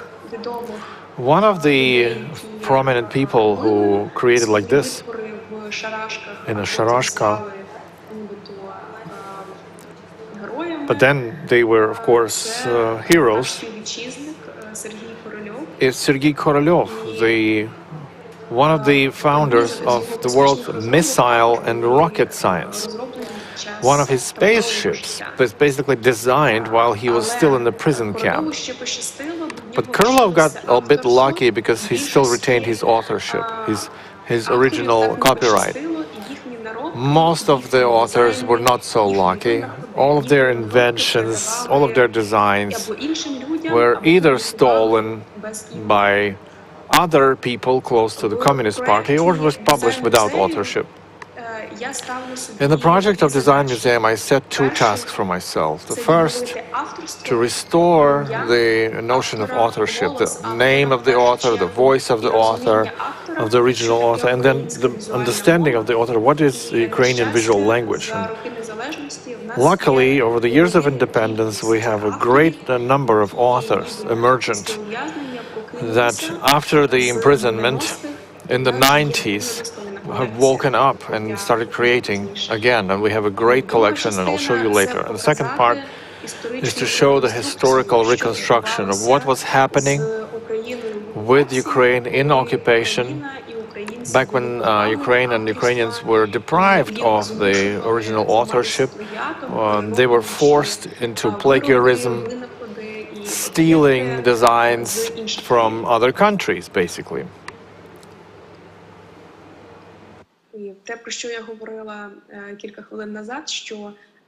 Exactly what I mentioned a couple of minutes before, that original authorship gives you tools to create not only visual objects, but identity of your freedom. And the first system, the first part of the system is human, the creator, and the surrounding of this creator. What creates us as Ukrainians? What makes us what we are? We often underappreciate the richness of our culture that dates back into myths and legends, the paganism, the pagan times, which is so different from what we can see now in the Western culture. It's very important to point out, because paganism is still very much intertwined with modern time Christianity. Another important thing is letters. Letters are important. Our Cyrillic letters, Ukrainian Cyrillic alphabet, is different from Russian alphabet or Moscovian alphabet, and has different visual style than Moscovian alphabet. And by creating a different type of Cyrillic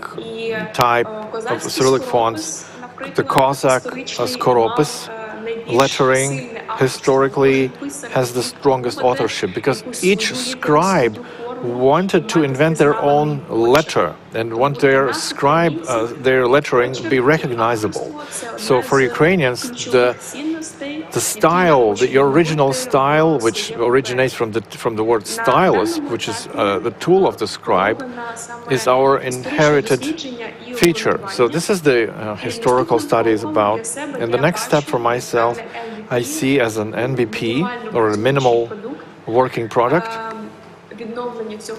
is to restore this original authorship, to create a collection where there will be 10 ключових дизайнерів key незалежної designers України, of independent і Ukraine бачення кожного з них, showcased, and the кожного з vision них and про те, interview from each що of them таке about what українська is візуальна мова, Ukrainian що visual таке language, українська what візуальна is ідентичність Ukrainian visual разом identity, з їхніми together with their проектами, projects, з with their їхніми предметами. creativity. І тут є деякі приклади. Here are some of the того, що examples там of вже є, what we і have. робота Вікторії And Куш. this is the work of Victoria Kusha, by the І way. наступним кроком And the я next хочу step, зібрати це в віртуальний I think I музей на want to put it сайті. into a virtual museum on the 10 website. важливих українських 10 авторів, important Ukrainian authors, 10 інтерв'ю цих 10 людей, interviews with these можливо, people, 3D-моделі and maybe деяких предметів. 3D models of some of the exhibitions. With graphic design it's going to be easier. Головна і ключова But the ідея main дати key голос idea is to give the voice to the author. Ось, власне, дуже відомі наші логотипи. І що у нас Here are some of the logos that have become famous already. є на даному етапі. Я шукаю At this stage, I am looking for support in this first step towards the virtual design museum, so that I can have an interview with designers to create 3D models of their works that will be moving in 3D space on the site space, and also to create an interactive infographics of historical background of everything that surrounds us, that is created around the Ukrainian design, what is our roots, and by doing so create the first step, so far a virtual step, towards the real physical design museum with real space in the future. But so far, I see only a virtual space from which we will start. So, if you have any questions or suggestions, I'm ready to answer. And I also share my email. If you're interested, I'm very much open to suggestions or offers.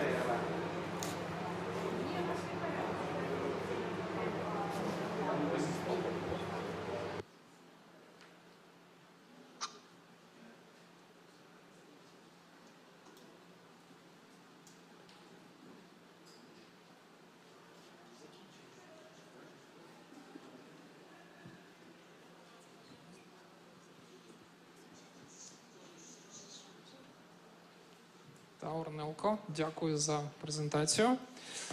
Thank you, Ornella, for the presentation. Наступний виступ The next presentation is going to be the most important in today's session. Чому найважливішим? Тому Why що is it the most important? Because Оля Дуда, яка буде наступним Olga спікером, Duda, who's going to be the next speaker, розкаже will tell us. Ну, власне, вона людина, So she is a person, якій всі ці проекти, thanks to whom all the projects that you've seen so far відбуваються і are відбудуться. happening or have happened.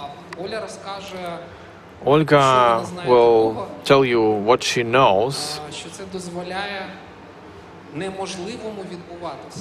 what allows for the impossible to happen. Десь приблизно вже трошки більше So we have in our team, 10 місяців у нас з'явилося. but it's been 10 months now that since we have this motto, the impossible is possible. So we take upon the projects that everybody was talking about, they are impossible. And we beg to differ and prove otherwise. Me and so we and Olga, we designed this methodology. We called it design of changes. And right now, the country is in the transition stage where these changes have to happen, indeed, for real, in the best way. We understand that there is no way back. We have to drive forward the reforms, we have to drive forward the changes in the governmental structures, we need to implement new systems, and it's all very difficult, but it has to be done quickly, by yesterday, as we say in Ukraine, in a very reactive turbo mode. And this methodology that Olga will tell you all about allows to work exactly with these kind of unrealistic cases, unrealistic tasks, and really to do the impossible quickly and high quality and profoundly with in-depth understanding of what you're doing. So, Olga, you have the floor.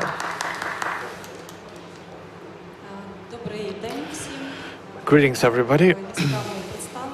Thank you for the great presentation. Now I have even bigger responsibility. So the surprising thing is that I'm a political scientist. I'm also practicing neurophilosopher and a scientist. I'm practicing neuropsychologist. What I'm doing on the design panel discussion, it can be explained by one phrase. I know everybody who have been speaking today, Yaroslav as well. They are, for me, their projects are also cases from my methodology. And I wanted to justify myself what I'm doing on this panel discussion. Because design is a great thing, is a great tool, but the best designer is our neural system. It creates the most effective or even the most toxic connection. So everything you know about yourself is part of how creative your neural system is. I've been researching it for 12 years now, and I have a number of cases as for how can it happen, how can it work in a separate neural system of a specific person, of a family. But since I'm a political scientist, I'm a futurologist, I dream about the healthy ecosystem in our country, in our civil society. So I realized that if you can create an ecosystem for yourself, for your family, for your business, for your team, then you can scale it up to the level of country. And we're doing all that from the start of the large-scale invasions. Many of us have started that way before. Our methodology in design of changes as a tool for creating changes, it was launched just now, although we've been implementing it for a couple of years before the war. And you know, as we said, our main argument was it's better to do changes before rather than when the changes come to you and you will not have any time to design them. So it happened the way it happened. Now there's a demand for this methodology, but the most importantly is that it's going to be necessary in the future as well. Now let me try to explain difficult things in simple words.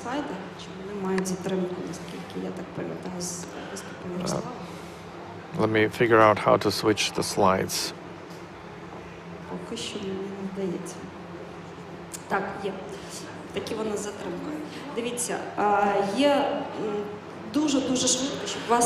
So quickly, let me talk quickly because I'm not a designer by profession. I'm going to be talking about everyday life, everyday things, but I'm going to be using the term neural model. I took this term from my American colleagues who are using the word neural model to create prototypes. So they are researching the neural system of living organisms, just like us, and scaling it up to everything that is technological. My story was that we create so many robots that look alive that we tend to forget that people who are alive, they still have a lot to learn about their own neural system. So that there are a lot of tools that our body contains that we are only learning to use to correct ourselves, to help ourselves. Over 12 years of working with adults and children, I realized that the whole life is created in such a way to give us challenges so that we don't do anything but change our neural connections and grow new neural collections.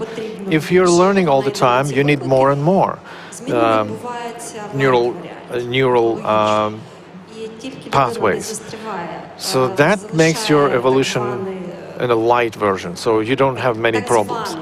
As soon as you get stuck in a comfort zone, although I cannot say that there are many comfort zones on this earth at the moment, the way we see it, the nature and evolution give us challenges to learn to impact our space and navigate our space and become better than we were a minute ago.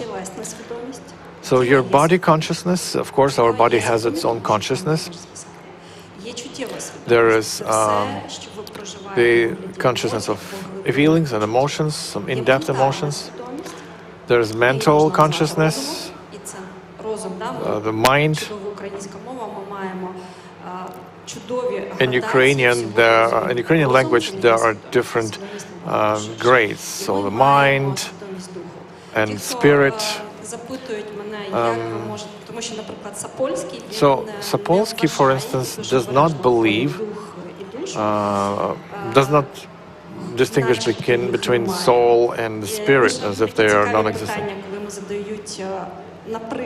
So when he gets asked the question, why some people in captivity lose their wish to live, some people don't, and they return and they keep being engines for others. How can you explain this? And then he says that maybe yes, the soul does exist and the spirit does exist. I'm saying that it all exists, but the spirit here in this presentation can be equal to the system of values, but you can also change your values. There are small neural models, there are big neural models. I am standing here, I'm an individual neural model. Each one of you is looking at me through the prism of your own neural model. But when we start interacting, we create even bigger neural models. There is a neural model in a team. There is also a neural model in a family, in a country as well. There is a neural model of the entire nation, of a country, of a nation. But the nation wins when it's synchronized, when all these neural models are synchronized. And of course, the principles of regulating neural models of a specific person and a specific country are the same principles. This makes the process more complicated because, again, this is a question of quality and neural plasticity, but it gives you an understanding how really we can change something, how we really are functioning in this world. I hope that after my presentation, you will understand not only what I'm doing on the design panel and why, like Chernigiv is one of those cases that happened thanks to working with Victoria. We will look at all things at homogeneous, holistic things. Things that always contain all four components. As a bodily element, sensory things, historical background, like facts, and there is a spiritual part. Something you cannot take from, like you cannot take Maria Primachenko from Chernigiv. She couldn't have appeared in any other city.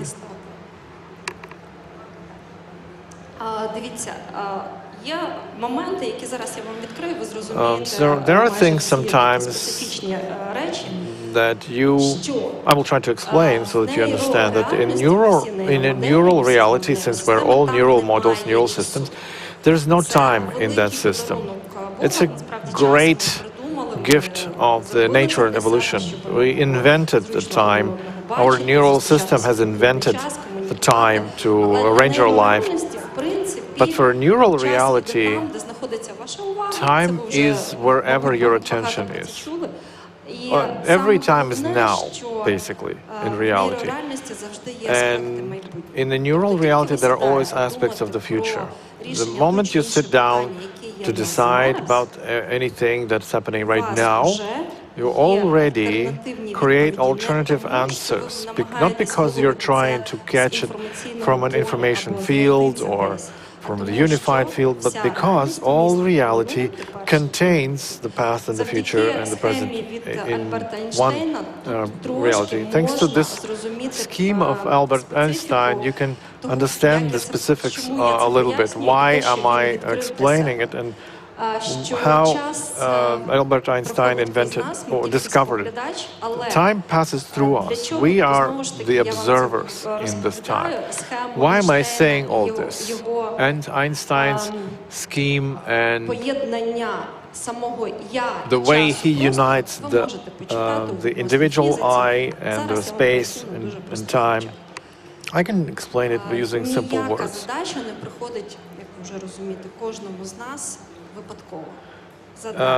All the tasks that we receive are never random. They are always in the historical context where you or a group of people are capable of doing something with. So, of course, we are brave as Ukrainians right now, but the historical context that is unfolding right now is the result of our actions some 30 years ago, some of the choices that we did not think through. A homogeneous or holistic choice always takes the whole neural system together. It doesn't abandon the body. You cannot sit down and agree with the mind of your own without agreeing with the mind of another person. If you don't like that other person, it's always going to be on the background. You may feel it later, but it will emerge. What the consequences will be, why you didn't like something, that's going to be your responsibility. Just like now, each Ukrainian is responsible for what's happening around us. All these terrible things, why things in Bucha and Mariupol and Bakhmut have happened. All of these are things connected with our past and the future. And now we have to not only think about the future, but we create our future by everything we do, every step we do, every minute. So I'm going to become a political scientist for a while.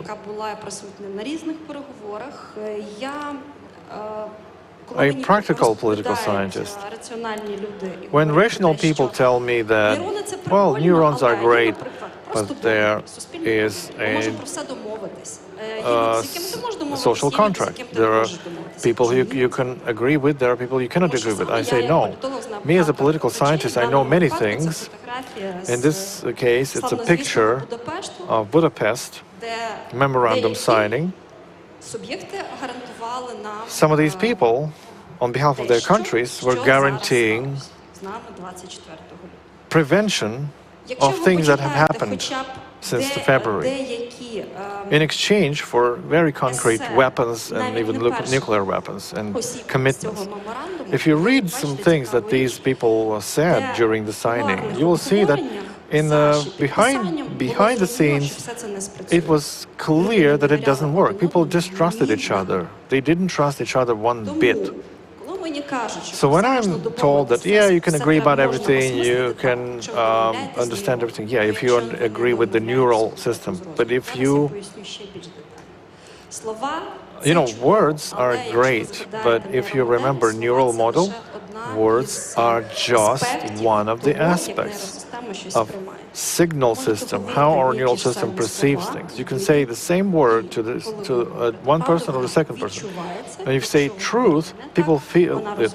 If you don't say truth, they feel it.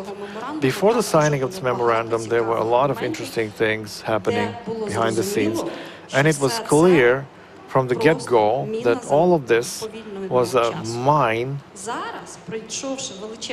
primed in time. Now, after all this time, we can say, or we can see, that this memorandum doesn't work.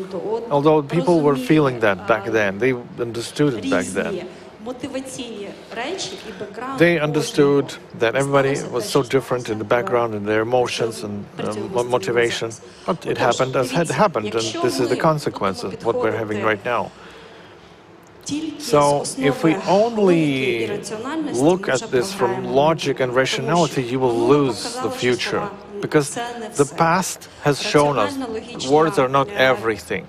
Rational and logical mind is not everything. It's just just a part of it. Important, but a part. And if we, without being like CIA operatives, we can understand which project will work, where is a place for you, where is not a place for you. As soon as you understand it, it's always been with you, this kind of understanding. What you need to do now is take methodology of how our neural system works with us and work with the same way with space around us. Be attentive. No information is just random information. It's always for purpose. It's always there for you to have the holistic picture. It's up to you to be attentive enough. So in this methodology of design, we understand that there's a situation now and there's a situation where we're going. Where we're going is already partly written through our neural paths, our interaction. We will never get anywhere, the path to where we are not laying right now. We are laying, it's all in physics, basically.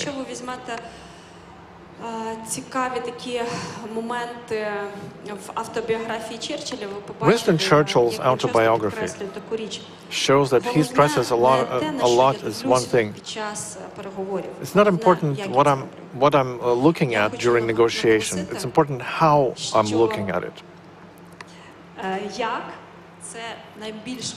My point is the how you're doing is the most important.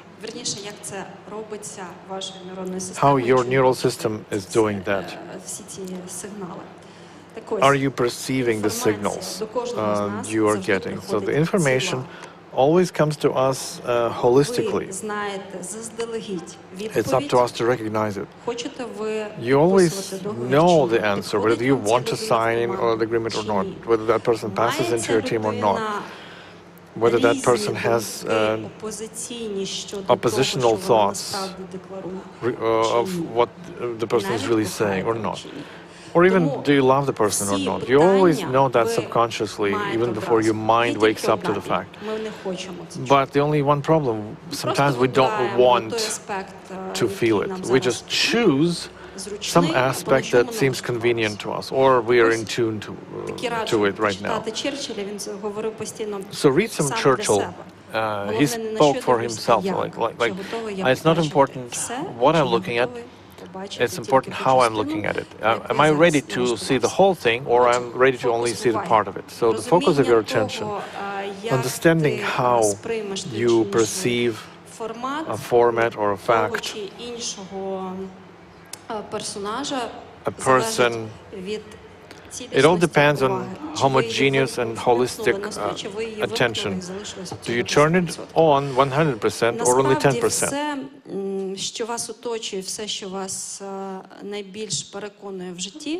Everything that surrounds you, everything that reassures you or convinces you, everything that makes the institutions functional and effective is the focus of attention. When the Ministry of Education starts seeing not just teaching process, but sees living children, then they will understand that at 13 years of age, when their hormonal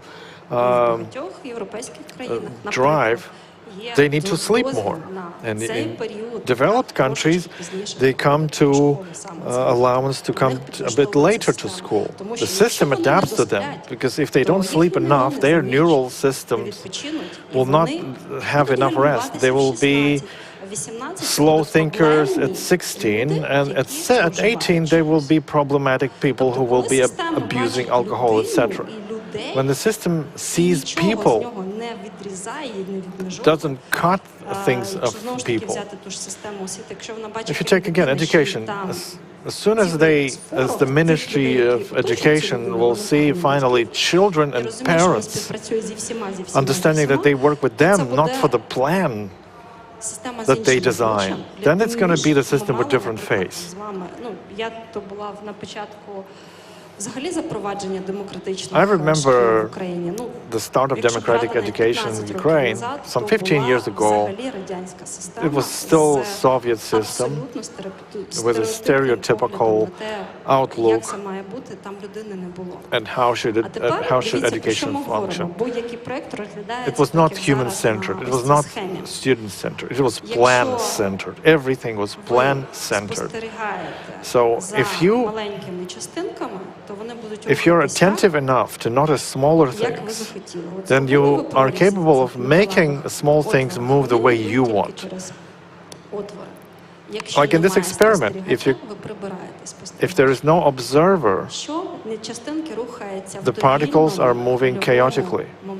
The moment there is an observer, they start moving along a certain design path. So by being an observer, you are already a designer of reality. And that's how it happens in your individual life when you are fighting an illness or you're looking for a partner.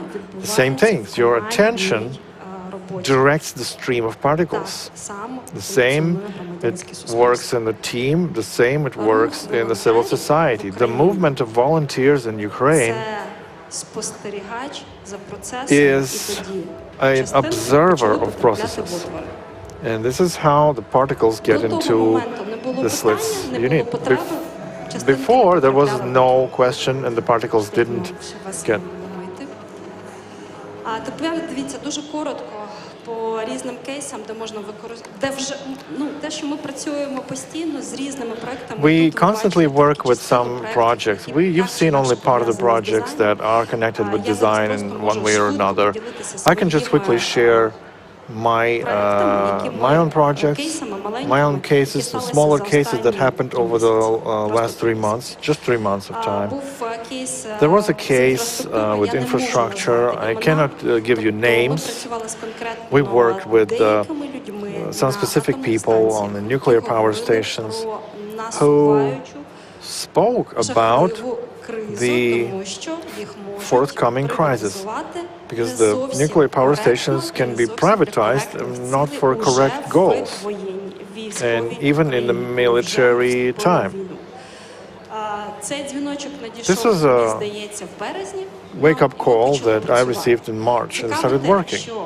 What's important is that neural models of a specific person connected with neural models of everybody around that person. If you have to work with specific people, not with the entire structure, but specific people, but through these people you can influence the entire structure. It's important to have attention, and you know then where the particles go. We had to work with 3 people. They were not the top management, but not top management. And so the paradigm shift happened so that later in the news you've seen that there was a review, there was a reassessment of some companies, of some campaigns, that some power stations really did belong to pro-Russian people, and they even lobbied the privatization of these nuclear power stations. It was incredible, and it happened because of design of changes, just following this methodology. We worked at 3 people directly, but there were dozens of more people underneath. And it was a very large-scale project, and it happened using this exact methodology. Now, a case with a team. This is a very general description. I won't give you the team's names. If you're interested, you can read on my pages. Teams, organizations.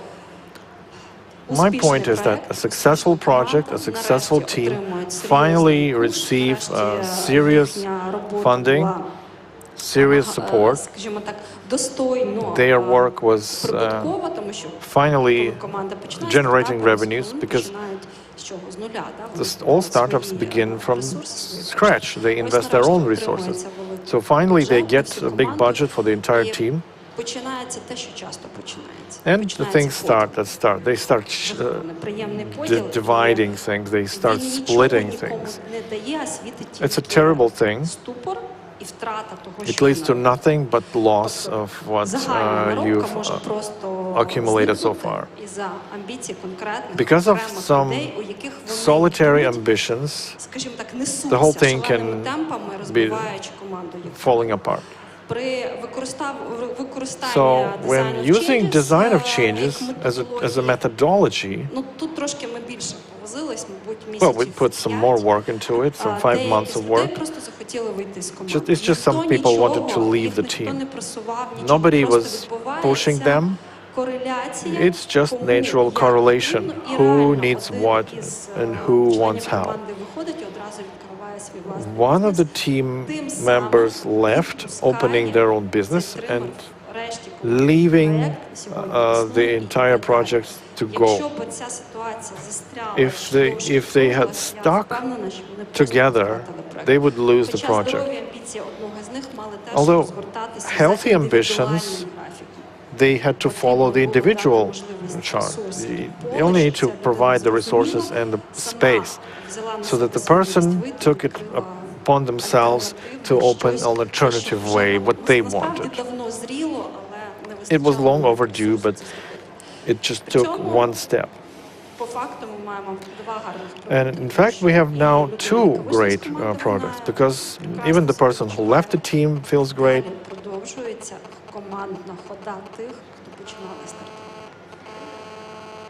Йдемо далі. Це дуже теж загальний, але просто до чого можна приміняти design of changes таких. Where design of changes can be applied in smaller format. Місяця 2 назад у мене був такий Some 2 months ago, I had a request. Всім в тилу трошки важко, особливо з якимись бізнесами, які Business is difficult nowadays, especially if you had business with the East, with logistics. Коротше кажучи, людина носилася з ідеєю, що сам він просто вже не витягне і не перекриє And втрати, які сталися. the person in this project needed additional assistance to either sell part of the company or find partners. So we did some work. And finally, B2B went to B2C. But it's just that after creating the new neural models, we found investors. Then the question came,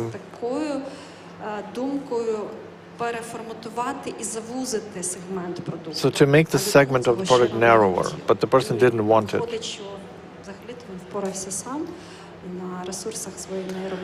But the person took the neural model,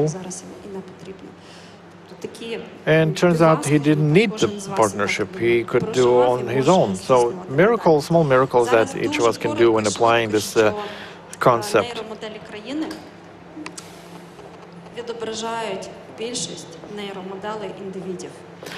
Neural models of the country reflect the majority of neural models of the individuals. But,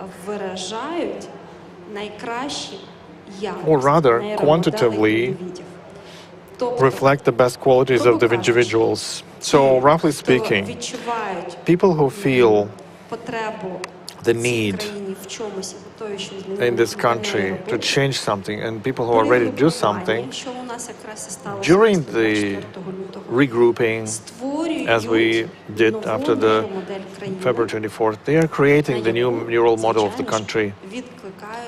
And this model resonates with other external objects. So other countries read the same information. Тому ракурсі, в якому задають ось ця когорта включених якісних індивідів. So the cohort of these qualitative individuals, they tune it up. Of course, the armed forces, together with our volunteers, with the public figures,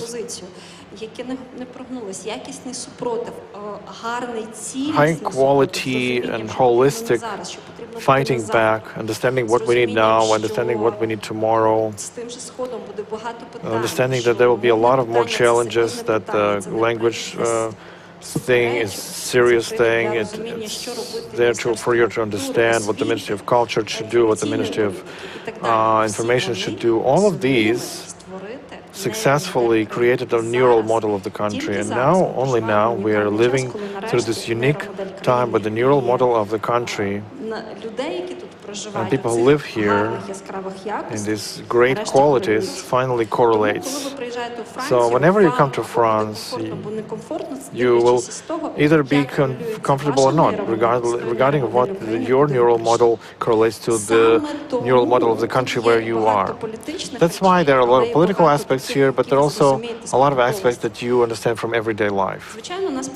Of course, because the Balkans have the same vaccine from Russian, from Moscovian world. Of course, we're supported by Poland, who've always seen the plan, who comes next in this war. But look how Great Britain supports us, Ireland supports us. By the way, the neural models of Ukraine and Ireland are very similar. Historically, they have a lot of similar things spiritually.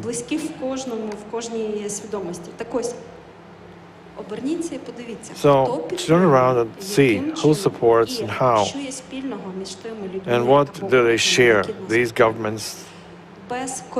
Without correlation of neural models, it's impossible. So whenever, if you don't have anything of these aspects, you are doomed to one thing only.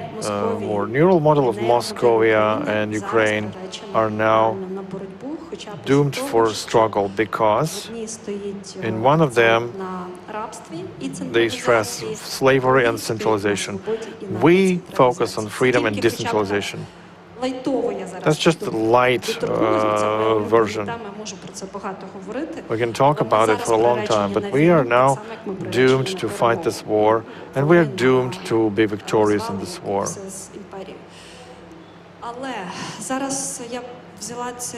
So I took these pictures. All these pictures, by the way, are done by Nikita Titov, the illustrator.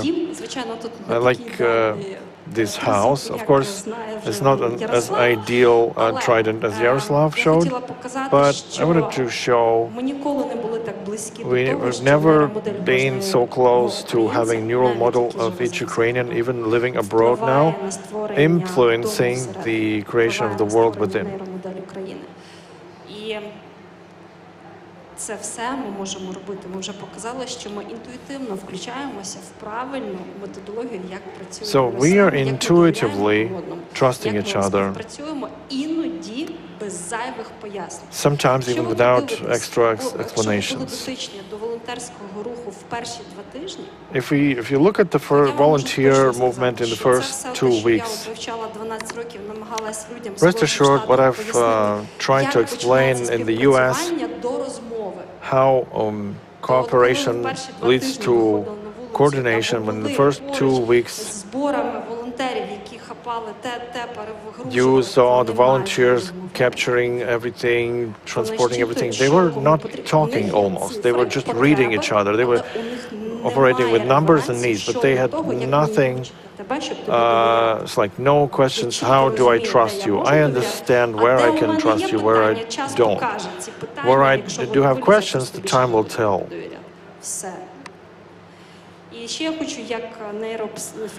Also, as a neurophilosopher, having to do with neurons, I want to stress once again that the decision that the neural system comes before the mind gets it, a couple of seconds before. If you look at the person, you know the answer yes or no, even before you let your mind think about it.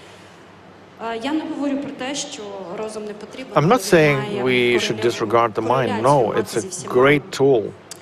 It's a unique tool. But it has to correlate with other aspects of humanity. If your body is not comfortable with someone, you should better take a second look at it, because the bodily consciousness is also important. Єдине, що у ментала може бути закрите Mental розуміння, consciousness що can мені have a це closed подобається, understanding why а I don't like this. протилежки ще відкрите. But the body consciousness knows this, so you have to trust and learn everything in your body. Ярослав сказав про те, що Ярослав я said десь вигнав that тому, що взагалі тут всі розповідали, що це дуже часто, якщо ви помітили, люди використовували красиве слово цілісність. You know, where you've been using the word homogeneity or holistic nature. Design of changes is something that you can apply everywhere in your life to have a holistic life, because everybody wants to be healthy, at least if you're healthy. Everybody would like to have great like love life or financial life. When all of that is okay in your life, then you want to take care of the others or be striving towards a different social level. So everything I'm saying is not even about psychology, it's not about brainstorming, it's a specific work of people with other people. There are just some nuances. First thing, we are working with factors of the unknown or with different factors of unknown. We force our neural system to open the cards of the future, whichever is the hand.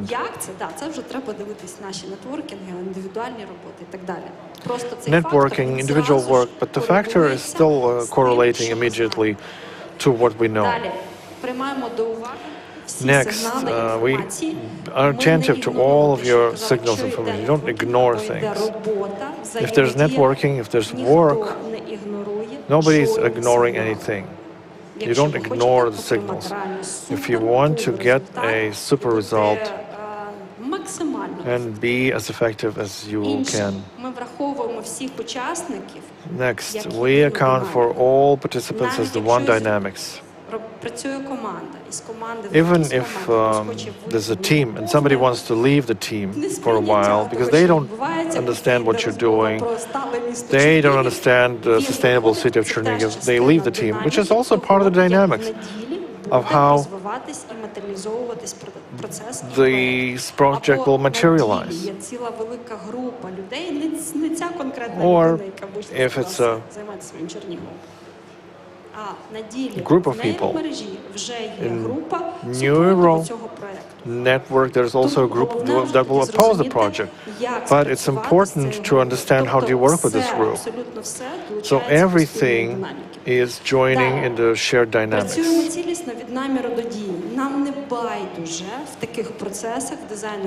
So in design of changes, we care about what you believe in, what your goals are.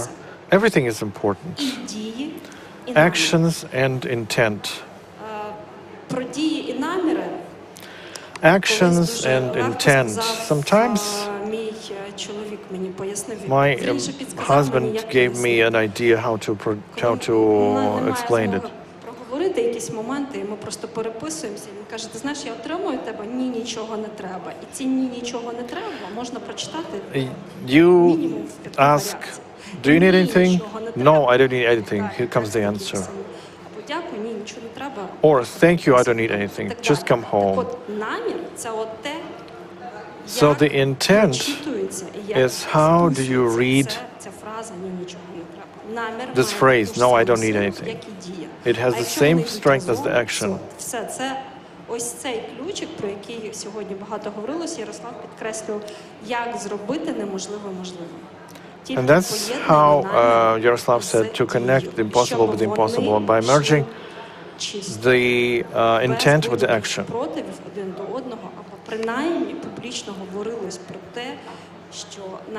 Or at least publicly to say that we have an intent like this, but an action should be like this. This decreases the gray zones coming up in different projects. I'm not even talking about big, large-scale projects or ecosystems of institutions. Any institution will be confident and effective with the great degree of trust from the public as soon as it has no gray zones. But gray zones are dealt from within the team in the institution. And only then you build communication outside.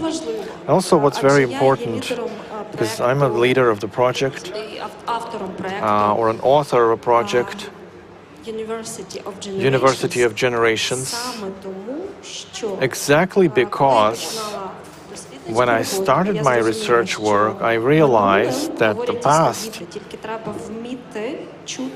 talks to you. Only you have to be able to integrate it into your field of decisions. Because right now, I'm not even the super past. I am the past in some 50 years horizon of forecast. But everybody who's talking the future, in reality, those are the carriers of the future, our children. How do you integrate children? How to make them help the adults? Because children are interested in adults building great cities, building great museums. They are interested in being adequate adults when we're taking decisions, because they have to live with those decisions. Just as well, we are now in this super inadequate world, and we live the entire generation like that. I found a way out. I know how to engage children to networking. It's not about them saying their mind about recreational buildings. No, it's not only that. It is sufficient to have their interest, their genuine interest and dynamics between each other as they do co-working spaces. You have to understand it. When you share the same space, you work on the same thing, on the same project, same solution, they on their level, you are on your level. It's not even important what they model. It's important how they do that, and when they get up and say, yeah, we found this, we agreed. That means at the neighbor table sitting adults who know the numbers and know the figures, but they are approaching the same solution. It's just that it's a more lengthy, a more delicate process, but it's very possible and it's very effective. So design of changes is the methodology of the new paradigm. We live in the war of a new paradigm, where a new paradigm will win. It's not in the safety of numbers. It's the quality and connections. All the time, high quality connections. So this methodology is revolutionary. We want to patent it as the social innovation to decide and solve all kinds of problems between people. And it is unified. It's no problem. It's not important anymore what the mindset. Is it a French mentality or a Canadian mentality? You take the method, but the method may have the Ukrainian roots. Because only in a structured chaos, as we are, the situation where we find ourselves now, the country has become a laboratory. We used to create this artificially. We used to create solutions for Ukraine artificially, for children, for adults, for institutions, for businesses. Now the whole Ukraine is a laboratory. And now we can easily say that we have the tools.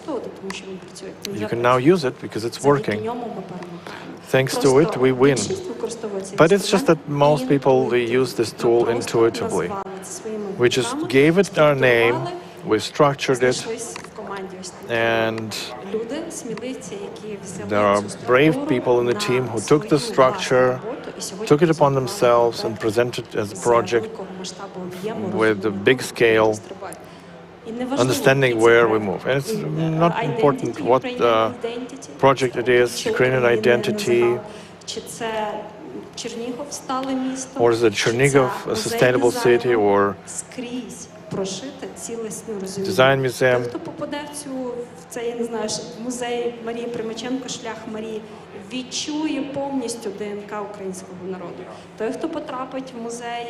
So, if you get into design museum, you will also feel why bravery.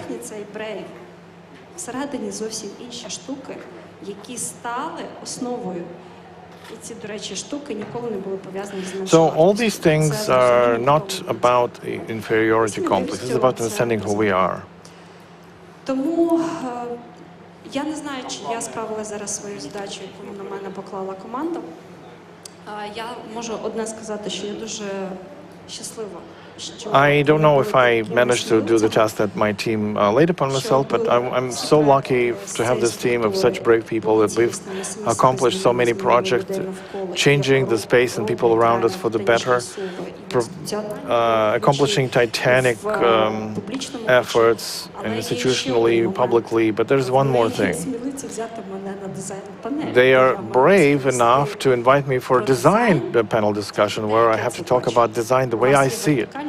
You have vertical and horizontal neural pathways, and you can design a square space from them, a rhombus space from them, or a very complex intersection. We're doing this every day.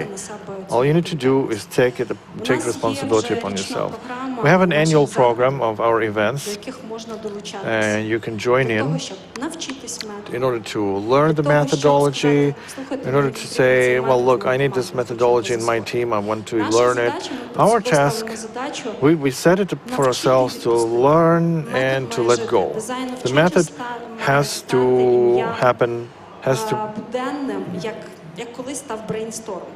The household name, just like brainstorm or strategic session,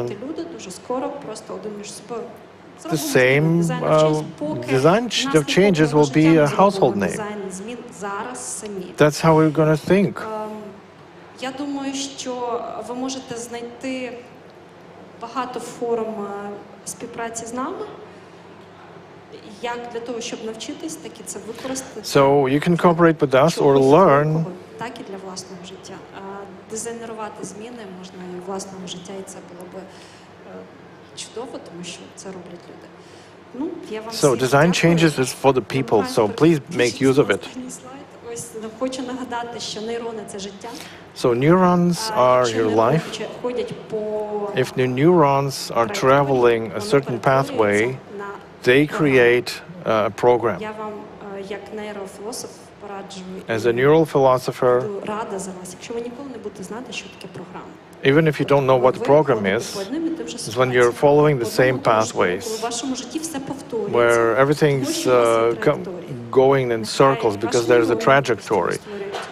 But you need your neurons to create new pathways.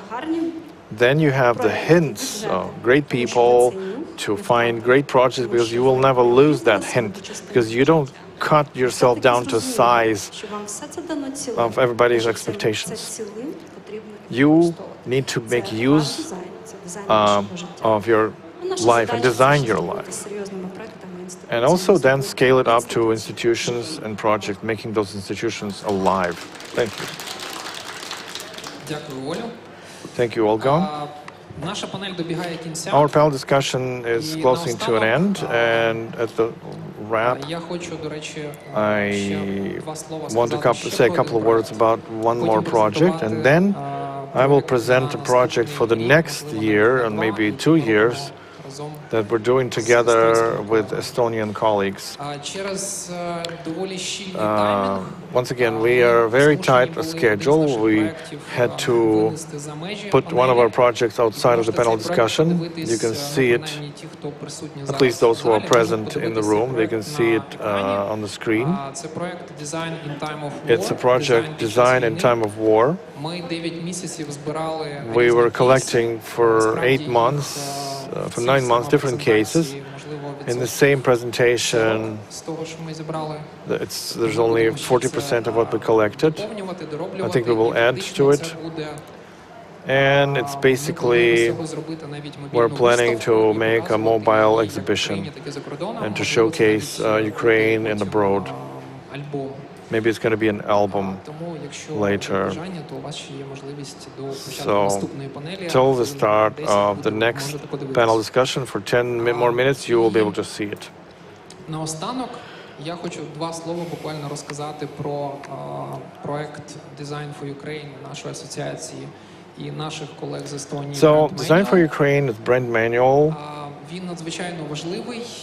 Фактично, цей проєкт, ми про щось подібне So we were мріяли basically вже dreaming приблизно about років the similar 5. projects for some 5 years. І почавши працювати за методологією, яку тільки що презентувала Оля, за методологією Design of Changes, So I started ми using this прийшли до того, methodology. що до нас просто прийшли і дали нам те, що I ми хотіли applied it, and basically у нас не було на це ні ресурсів, ні people часу, came to ні us можливостей. offering us something we were looking for 5 years. My colleagues from Estonia, Ми колись дуже coming to давно us, запрошували в Київ we were на inviting them форум з виступом. to Kiev to a forum for some years. Вони мені влітку написали, And in що summer they Мирослав, wrote, Miroslav, we support you, of course. What do we do? Where do we donate? How can we help? Хочемо допомогти Україні. We want to help Ukraine. Вони працюють з естонським урядом. У них великі проекти. Ну наскільки це можуть бути великі. They work with the Estonian government. They create big projects Лівий берег Києва. for so 1.2 million population, which is half of the Kiev population. Такі заряджені. But they were so charged, so energetic in their systems, and they say we already have a program on design management for private entrepreneurs. We understand a lot of designers have moved. They try to reorient their businesses from Ukrainian to international, but they don't have enough knowledge, starting from language or things that designers didn't do before. Because even moving the project to a different territory with different design approaches is very difficult. You have to understand it. You have to understand the context. And this is the program that allows to do it on a very high international level. How the program is unique? Because it's not a 2-day workshop. Це програма, яка буде тривати від 4 до 6 місяців. It's a program for 4 to 6 months. Estonian, Ukrainian mentors will be participating. Methodology partly Estonian, partly British. It's the best methodology I've ever seen in all of my professional career. It's really very effective. And the program is also unique in the way that we're going to be mentoring these people throughout this whole 6 months and even afterwards. So their success will be part of our program. If the participants will not reach any serious positive changes in their projects, we will believe that it's the project that fails. Although we won't fail, we're confident that the project will work. So we plan to start from spring 23.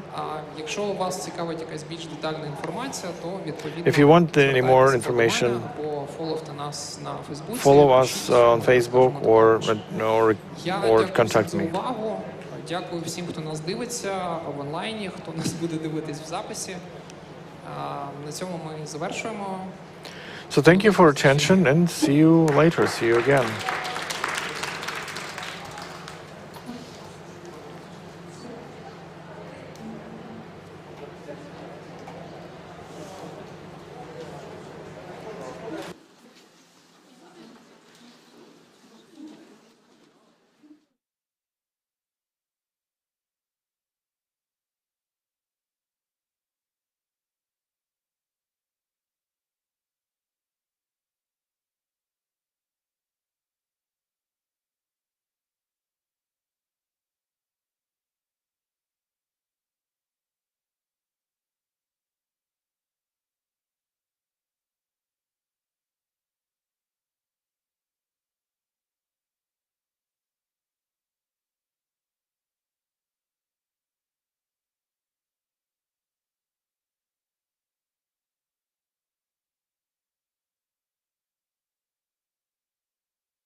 Вітаю, колеги, партнери, представники культурної спільноти. Мене звати Костянтин Мазніченко, я комунікаційний менеджер Українського культурного I'm фонду.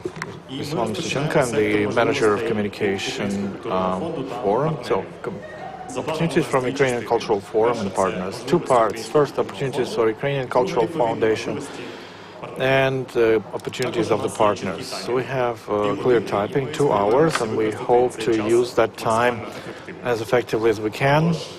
So, for a word of greeting, I would like to invite Vladislav Berkovsky, Executive Director of Ukrainian Cultural Fund.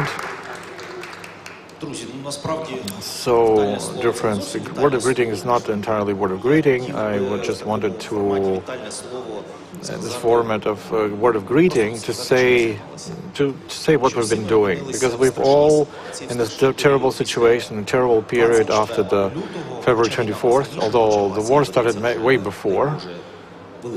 It's been for centuries now, seriously, with the Moscow. So, but 24th, the full-scale aggression started. We're in a different country under bombardment and occupation, etc. Sorry, I will stand here so that you can see presentation, not just me.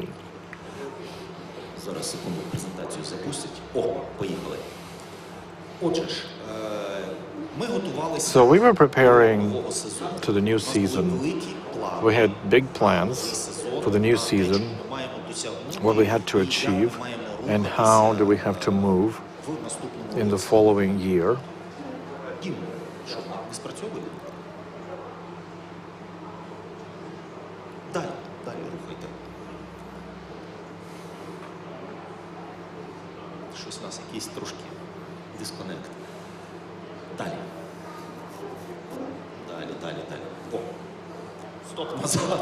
So we're sorting out the slides at the moment. You see, everything is alive.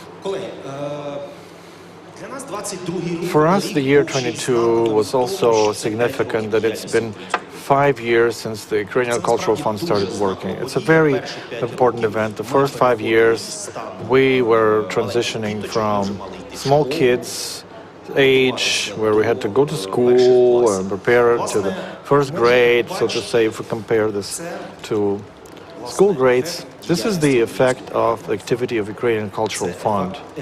This is the effect of those people who, from the very start, were shaping Ukrainian Cultural Fund, developing it, and those are the people of support. And this is basically why the Ukrainian Cultural Fund was created. It was created not just for supporting Ukrainian culture, but also to give it a tempo, move it forward. The year 22, and you can see how the activity dropped. Just before the war, we received 3,384 applications that had to be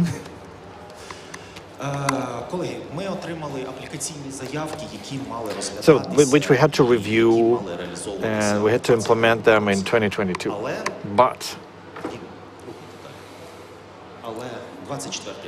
then February 24th happened, which broke everything. We all found ourselves in a situation of a different country, different conditions. 10 months of war and ruination, destruction, etc. So Ukrainian Cultural Fund also suffered a lot. I say suffered not in the sense that, yeah, we were bombed out, we were attacked, but we suffered because we couldn't do what we were created for. We were created to support Ukrainian culture.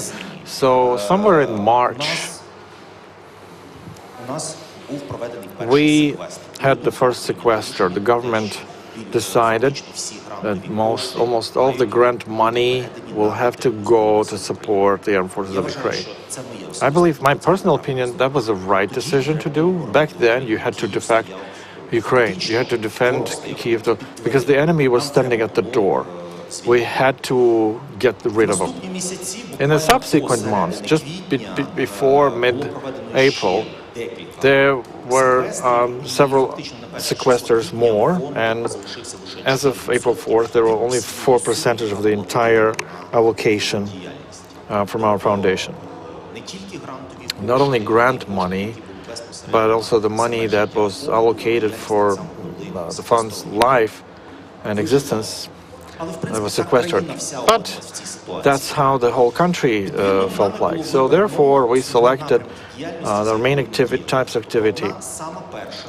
The first and foremost that we started working from 24th February, we started working in information activity and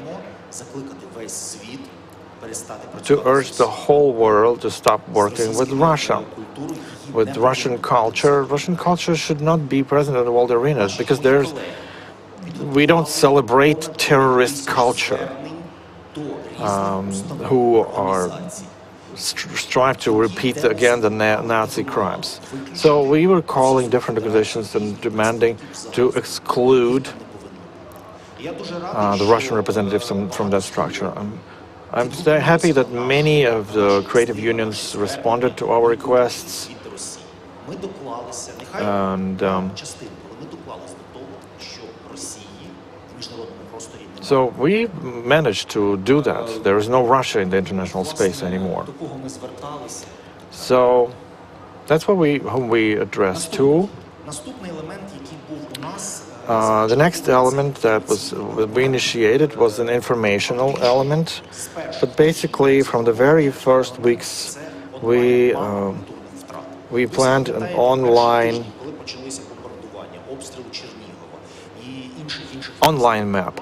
When the first weeks the bombardment started, we basically collected this information, putting it on an online map so that you can see it. And I am very happy that the UNESCO is using our map to visualize and prepare the documents that would reflect the losses of Ukraine and the crimes of Russia against Ukraine. Another element, we started it back in April, the Chronicles of Cultural Front. It was a digest. We held it twice a week, now it's only once a week, and we represent all the opportunities for culture, and also information what is happening in culture currently. Of course, we were orienting for the opportunities in the cultural sphere, grants, support, everything we could collect. We were publishing there to be able to get the concentrated information and to submit for the grant. The platform Cultural Space, the idea is, it took a long time to born. There were problems with information, but we thank the SoftServe partners who created Cultural Space for us.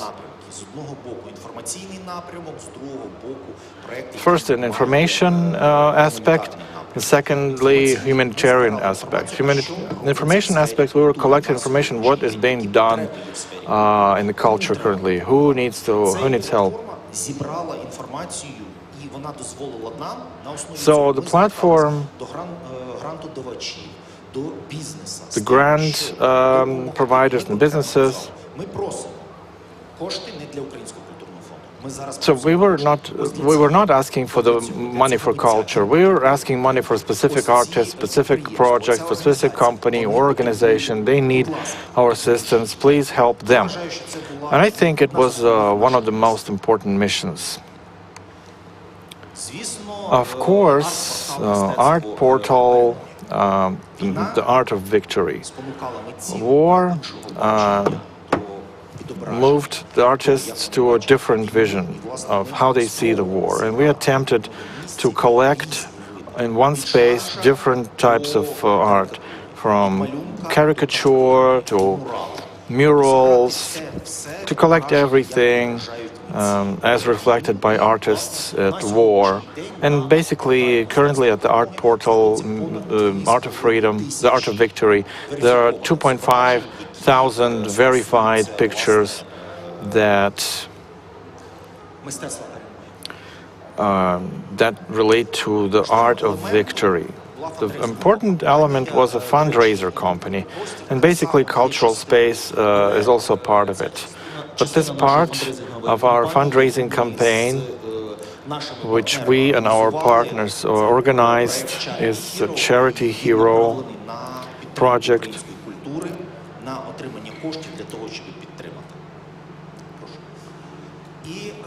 So, supporting the cultural fund, and from March on, we started analytical activity, analyzing what is the situation in culture.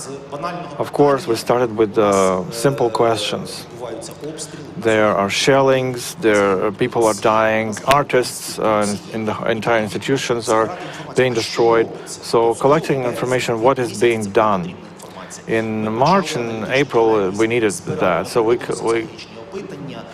did sociological surveys.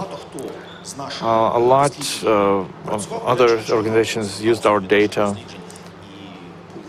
and they were our minister has reported. So we did a couple of surveys, and even now there's one more study being done to create a map to see what's happening in the culture sphere, who needs what steps or moves, what policies to apply, etc.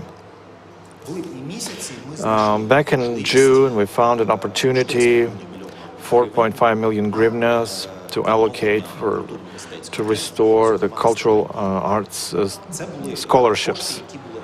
Scholarships to support physical persons, artists, creators who found themselves in a difficult situation.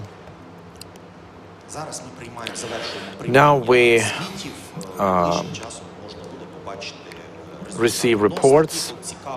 There'll be results forthcoming soon, but of the interesting results, you can see an online catalog of Ukrainian literature in comics, and a musical band, Ultraviolet. There were a lot of applications, but 4.5 million is not the money that will enough for everybody. Although we wanted to help everybody who applied. And we were asked questions why we didn't reflect the information about everybody on our website. The names and surnames, because of the security situation. Because in April we were in an unpleasant situation because of the register of Ukrainian cultural foundations. The Muscovites have pinpointed some of our grant receivers, and they repressed them somewhere on the outskirts of Mariupol. Because we submitted everything, information, who received what, how received, etc. And then we started caring about security. We hid all the information so that the Muscovites could not calculate who are our artists and what they're doing. Especially, they were pinpointing those who prepared patriotic projects in their names, in the titles of the projects. For an example, Banderstadt Festival, that's it. Who is organizing, and they found those people. After our victory, after this war, we will of course publish this whole information. What else? Regardless of this difficult situation, we hold on. And the next year is coming up, and my colleagues will tell you all about it.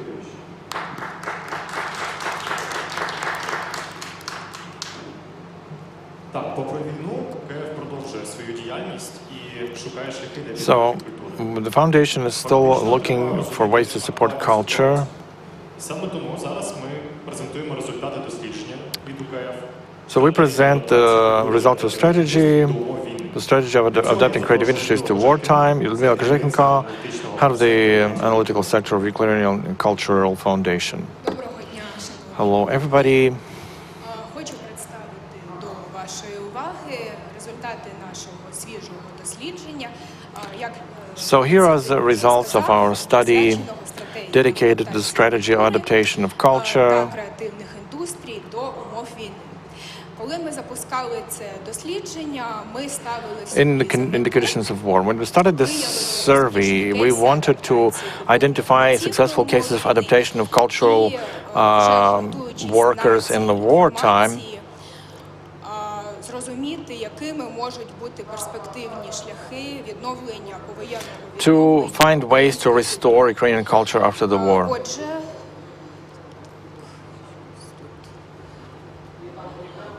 Отже, було опитано 638 респондентів. So we surveyed 638 respondents, applicants, grant receivers, experts of the Ukrainian Cultural Foundation, and also employees of the Ministry of Culture. Метод збору даних онлайн-анкетування відбувалось, і термін реалізації – це листопад 22-го.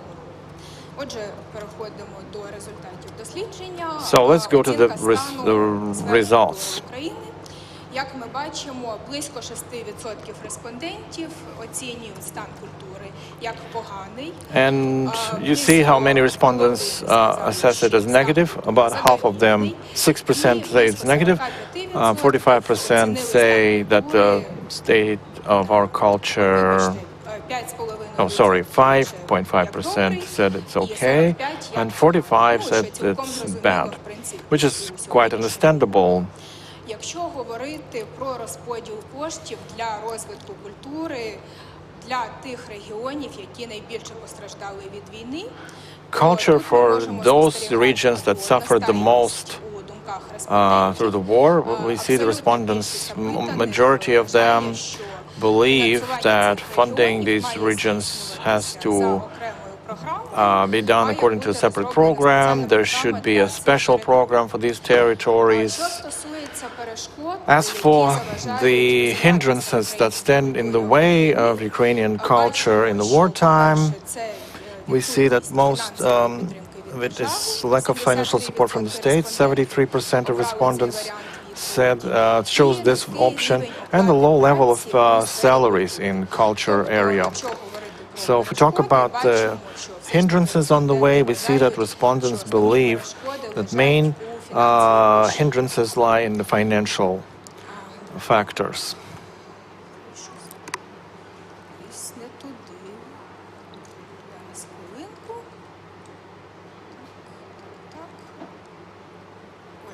Щось воно не перемикається.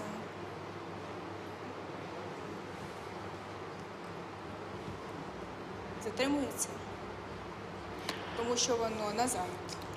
The slides are moving with a slight lag in time. So we see that 75% of respondents continue to work in the culture sphere, 15% continue but have changed their area of activity, and about 11% temporarily don't work. So if we talk about the state of events in the organization, half of the respondents said that overall things are positive. The third assessed it as negative. And we see a clear dependence of how respondents assess the situation within their organization and how they transition, how they transfer or scale it up to a general culture assessment. So to the right there's a bad results, but the general state of culture is also assessed as negative. But if things are not bad, so they are developing more or less positively, then the respondents believe the state of culture in general is also satisfactory.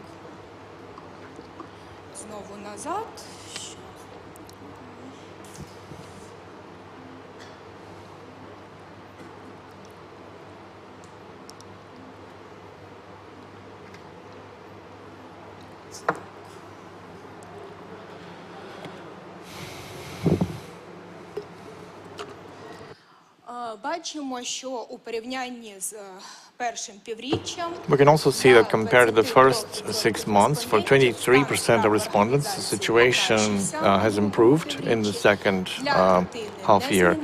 For another third, it hasn't changed, and for another third, has gotten worse.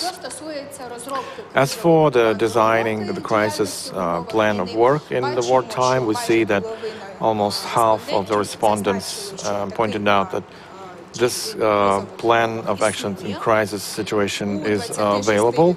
In 26%, the plan is being implemented, and 21% don't have.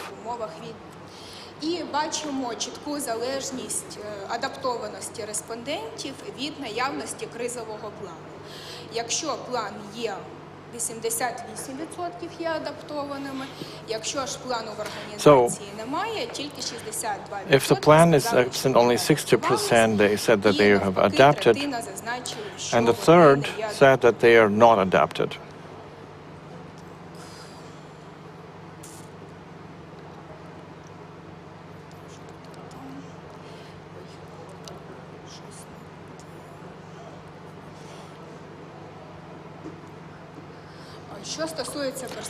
As for the prospects of organizations and for the future, the question was asked, what events, what are you going to do if the situation will deteriorate? About a third said that they will be continuing cutting their spending, minimize their spending for some ways. 14 will reorient to something else.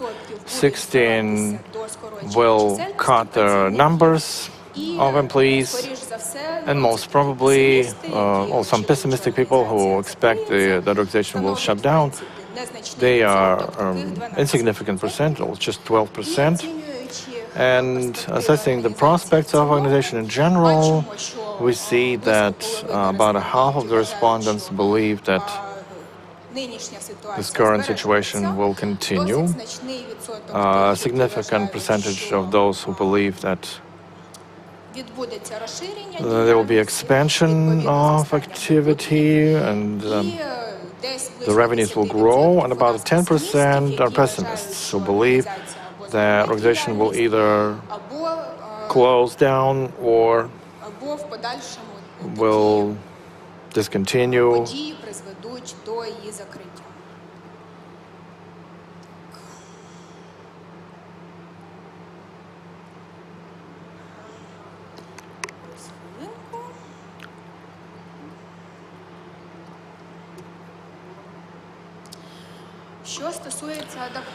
As for adaptivity, you see top left diagram, a significant percentage of people who have adapted to the new conditions. If we sum it up, about 80% of respondents managed to stay afloat and adapt to this current condition. Based on this diagram, we designed an index of adaptivity. It was calculated as difference between positive and negative assessments. The index was calculated in points, and it can take minus to plus 100. Therefore, the bigger the index, approaching to 100, the higher is the adaptivity of respondents.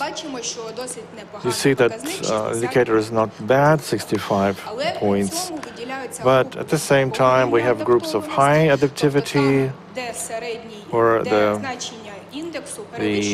index is going above the average, 65, and the low group adaptivity, where the indicators are lower than average. So if we look at sector by sectors, we see that high adaptivity is cultural heritage, cultural and creative industries. These are state-owned organizations mostly, and respondents who haven't changed their location after the February 24th. The levels of low adaptivity are literature and publishing, industry, audio, visual and performance arts. Also non-state actors, physical persons, entrepreneurs. And if you look by the residents, those are people who either were going out and returned, or stay abroad or within Ukraine somewhere. as IDPs. Що стосується заходів, які здійснюються As for організаціями the для того, щоб activities done by organizations to support themselves during war, можна виділити такі топ-3 we can see top 3 activities. First of all, optimization of cost of spending. 65% of respondents say that grant support 63%, and creating new products and services 58%. On the contrary, what stands in the way of organization due to understandable reasons, so unpredictable situation and lack of funding.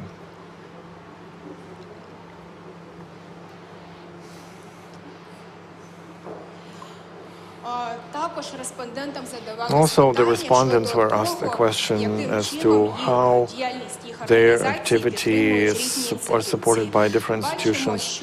We see that the highest assessment is the help of international organizations. If you look at the average score on the 5, it's 3.2. The lowest assessment is support for state institutions and businesses. It's below average, 1.9 and 1.8. As for assistance of state agencies, a third of respondents said they have no support from state and local authorities. If they do get some, it's mostly information assistance, compensation of salaries, and education trainings for personnel. And as I'm approaching the end of my presentation, the last slide will be about events that will be able to help in the culture sphere the most. So the leading option here are grants for cultural art projects. And if we compare information with the data for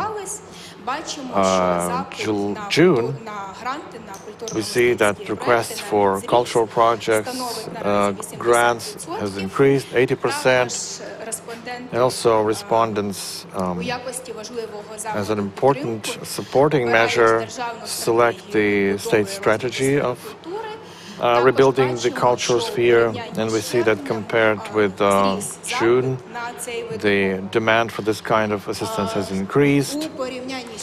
Compared with the June study, the request for infrastructure-related projects, 25%, has increased, but demand for voucher grants for business development has decreased. So, a small summation. The data we received give us some hope that we see that based on the level of adaptability, we have great prospects.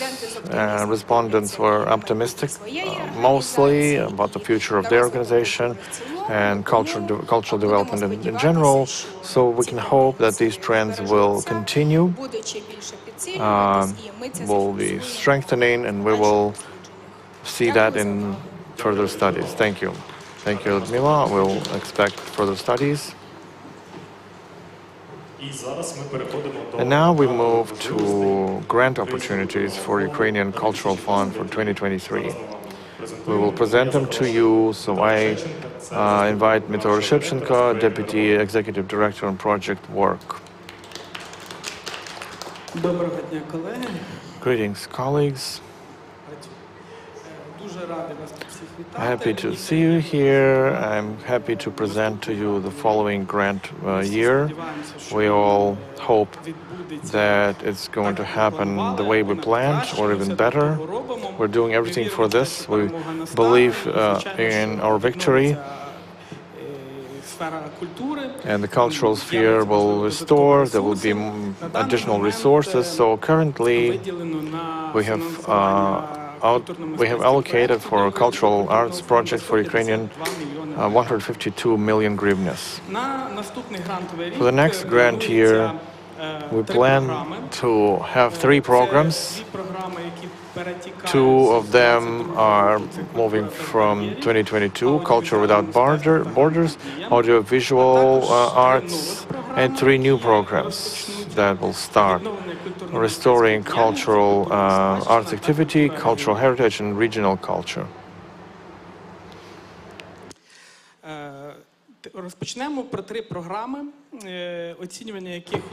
Let's start talk about 3 programs that will happen this year. January this year we'll start with negotiations. Програма «Культура без бар'єрів», яка передбачає 3 лота. Це підтримка митців з інвалідністю, мистецтво без бар'єрів та безбар'єрний суспільство. Arts with accessibility, accessible society. There will be 3 lots. Радіопродукт і відеоконтент для медіаплатформ. Media content for platform. Один лот у програмі «Гранд Подія» – це масштабні культурні проекти. And large-scale cultural events and projects. This is a completely new program, restoring the arts activity. Tomorrow it starts collecting applications. On December 9th, you can start preparing and submitting your projects. This program is designed as part of the state strategy for recovery. We understand that the culture is in a very difficult situation right now. You rarely can see someone from creative industries who would say that they have no problems or no challenges, so it's very important to help them. So these 2 lots are 2 principles. The first lot is restoring cultural activity through cultural and arts projects. So it's basically standard projects, a sort of a copy of our program Innovation Product, but it doesn't have any division into programs.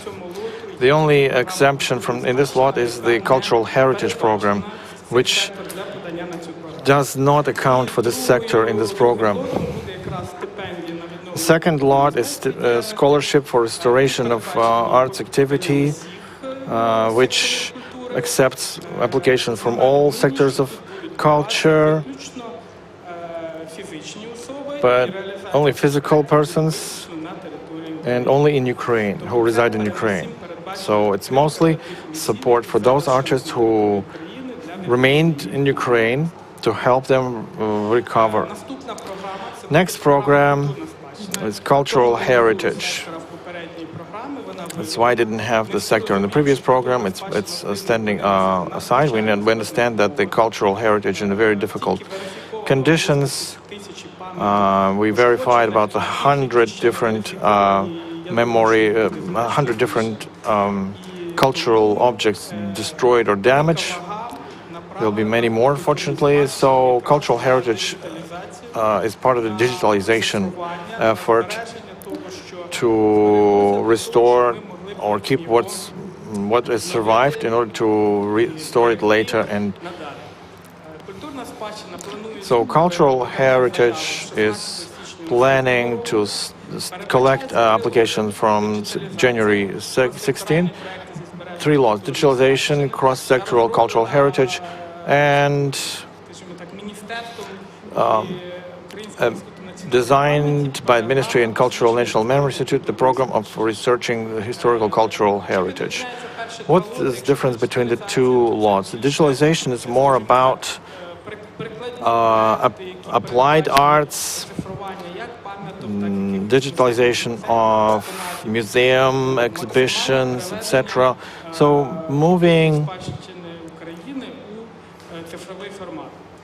the cultural heritage in digital format. Second lot, cross-sectoral project, is other than digitalization, has other elements of applications, studies,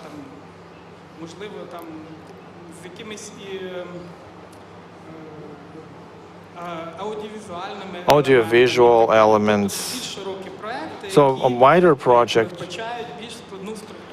and more complex structure. В принципі, вони випливають з самої назви. Програма, ще раз повторюсь, розроблялася з Українським інститутом національної пам'яті і передбачає в першу чергу боротьба з тими наративами, які fighting the narratives created by aggressor country, creating Ukrainian narratives, scientific research. So they have to be done with using certain scientific methodology, a big database of sources and literature. The third program starts the last on January 23rd. Ця програма вже була у цьому році в Українському культурному фонді, але у зв'язку з тим, що старт оцінювання цієї програми вже розпочинався після 24 лютого. So this program started after February 24th. Some lots were not yet complete, some haven't even started, so the program did not happen through objective reasons. And it's basically the second attempt of restoring this program again. It is also comprised of two lots. The first is local culture, primarily support of local culture, local cultural actors. It is mostly for small populated areas, because analyzing cultural space showed disproportion between regions and even bigger disproportion between projects implemented in regional centers and smaller cities. And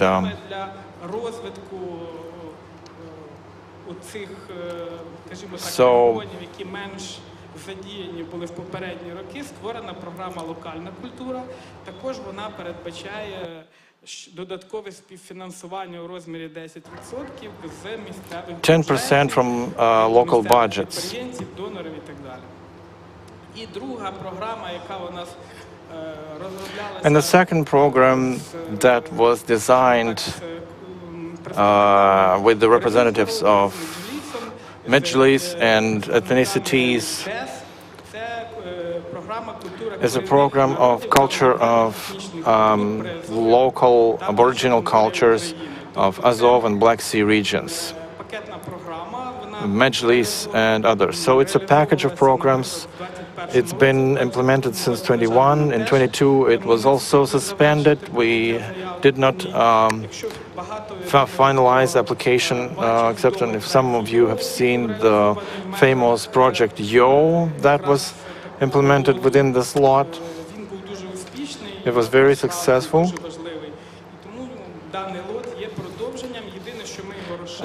This lot is continuing. We expanded it a bit, and there are some unique ethnical cultures of Azov and Black Sea that are in threatened state. And this QR code, you can find step-by-step instruction how to file an application.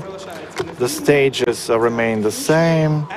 Technical aspects, support, negotiation procedure, approval from expert councils, and then signing grant agreements. Thank you very much for your attention. Basically, we have managers working with each of these activities. We have webinars, so you can ask the managers how to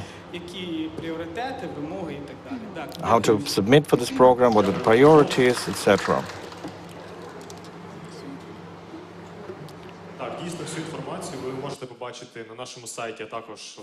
Yeah, that's true. So you can find this information in our social media. We'll keep in touch, and we expect you at the second part of our sector. Please don't turn off the channel.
Колеги, партнери, шановна культурна спільнота, ми продовжуємо наш сектор Українського культурного фонду.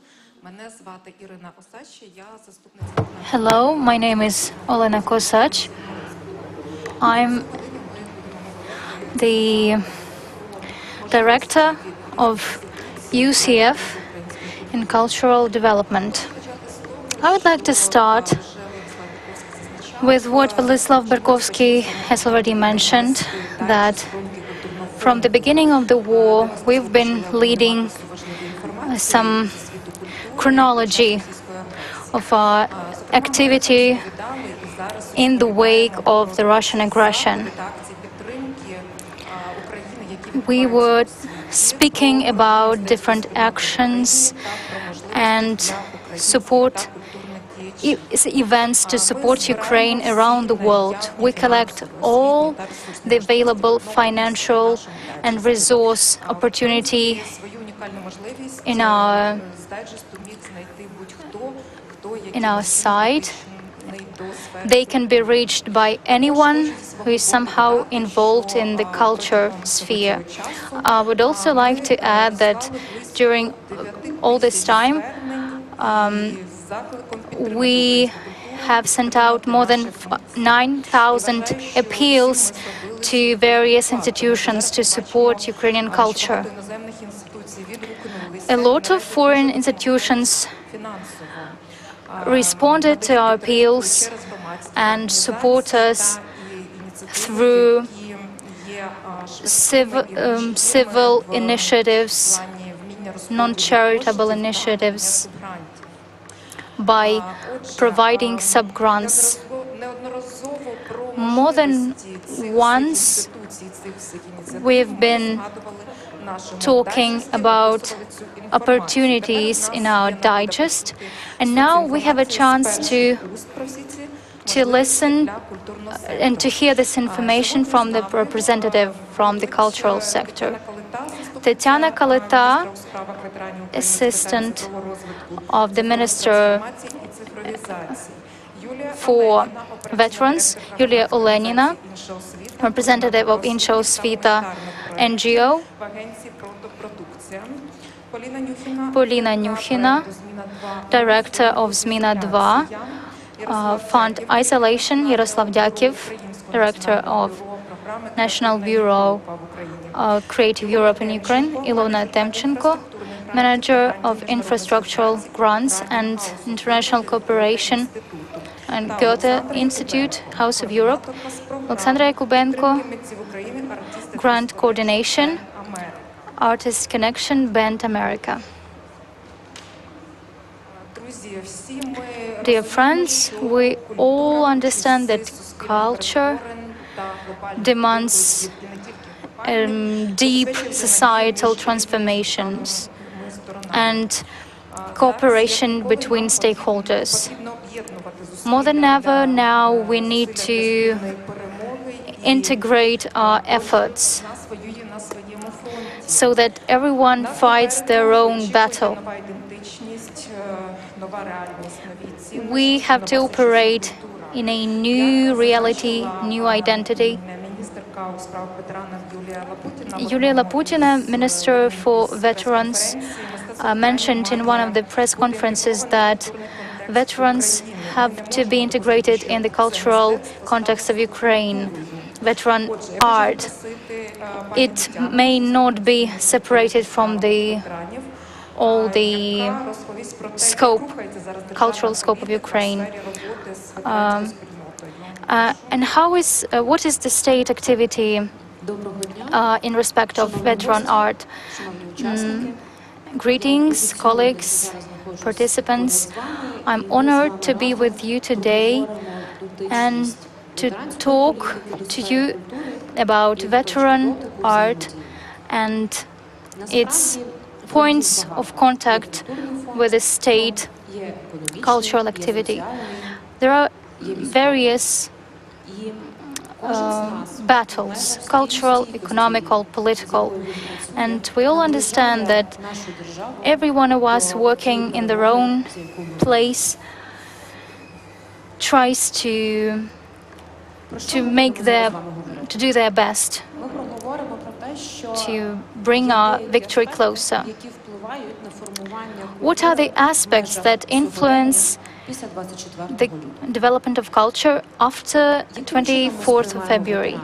How do we see a veteran? Who is a veteran? Since 24th of February, more than half of Ukrainian citizens have been mobilized. частина скоро отримає. Part of them Є особою зі статусом will особи з інвалідністю. be injured. Somebody will become Є померлим an захисником чи invalid, handicapped. Somebody, unfortunately, will die. Ми маємо зі своєї And сторони, як from our міністерство, side, as a ministry, сформувати політику, we have to яка дозволить lay out a надати policy можливість вам у that сфері культури may enable you викликати in the ту cultural domain частину потреб to satisfy that proportion of needs, для уособлення to- тієї частини в межах to make культури, sure шани та поваги, ідентичності, veterans, як громадян, veteran як українців. identity is respected by Ukrainians. Активні, креативні From the громадяни, other hand, які є воїнами сьогодні, повернуться додому в свої локальні регіони. Soldiers і на will місці будуть формувати get back home суспільну and they нашу will незалежну form Україну. our Це теж окрема частина, our own яка independent вкладається в Ukraine. загальну зараз політику And місцевих this is справах ветеранів. what ministry's Це policy для нас є сьогодні наш креативний громадянин. in respect of veterans includes. Це і захисник воїн, це і So who is a відповідальний veteran? громадянин, This це і is той, хто готовий a до soldier, змін і на a місці warrior, працює. both in the military field and in the civic field. Розвиток регіонів, Talking about region development, decentralization, enhancement, we understand that those who return or who will return shortly, як економічний фронт, так і культурний. they will reinforce both economic and cultural fronts. На сьогодні ветеранів, які And society в межах культури will have з цим to вже accept veterans in some way or another. прийняття – це основна The culture частина, of з якою ми зараз стикнемося.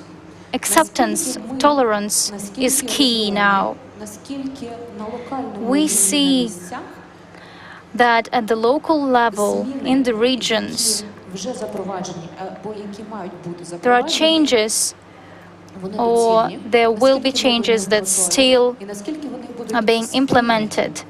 тими чи іншими мешканцями. And Ті, we хто ask повернуться, ourselves вони будуть how інакшими. good, how well В межах they will be своєї accepted in the свого regions. досвіду, в межах того, що вони бачили, According to their new experience, what they lived а through, отже, змінять нас, як they націю, will be як able ідентичність. to change us Отже, and our тут є identity. декілька складових, але всі вони There are a few дотичні до components to терміну this прийняття, issue, but they і з all ними ми, як міністерство, are in touch працюємо, with складаємо culture of нашу, acceptance. державну ветеранську політику. And this is what Комплексно, як безпекову, our соціальну та економічну ministry's policy relies upon. Коли ми говоримо як держава, When в нашому talking випадку ми говоримо як міністерство, on behalf of the state, as a ministry, we may not only use words, not only issue some papers. Now, on this slide, you can see a plan of social economic engagement of veterans that can be implemented on site. нас сприйняття культурного фронту, Perceiving economic front, perceiving the way culture can change, and it has changed and it will change. Perceiving the changes in our life paradigms depends on us and on how quickly we will respond to these changes and to what will happen tomorrow or during any uncertain period of time. Ukrainian Veterans Foundation hasn't worked a lot of time. They just opened recently, but they managed to carry out a lot of work. You can see it on the slide. It's a separate program created to demonstrate that veteran is not somebody who fought in the Second World War. This is a young warrior. Next project, the Wave of Victory. Within a few months on the TV, key issues were highlighted, key issues of veterans and their development were highlighted. The next project shows how civil people shifted to military mode, military life, and how it all went. Art Front. This is a project popularizing military song. There are a few such projects. Ukrainian Veteran Foundation promotes a respectable attitude to veteran art and supports grant projects. As of today, we have projects working supporting veteran business. That is why please join veteran programs, develop culture and culture in its different forms and aspects, because this is what our new Ukraine needs. Thank you.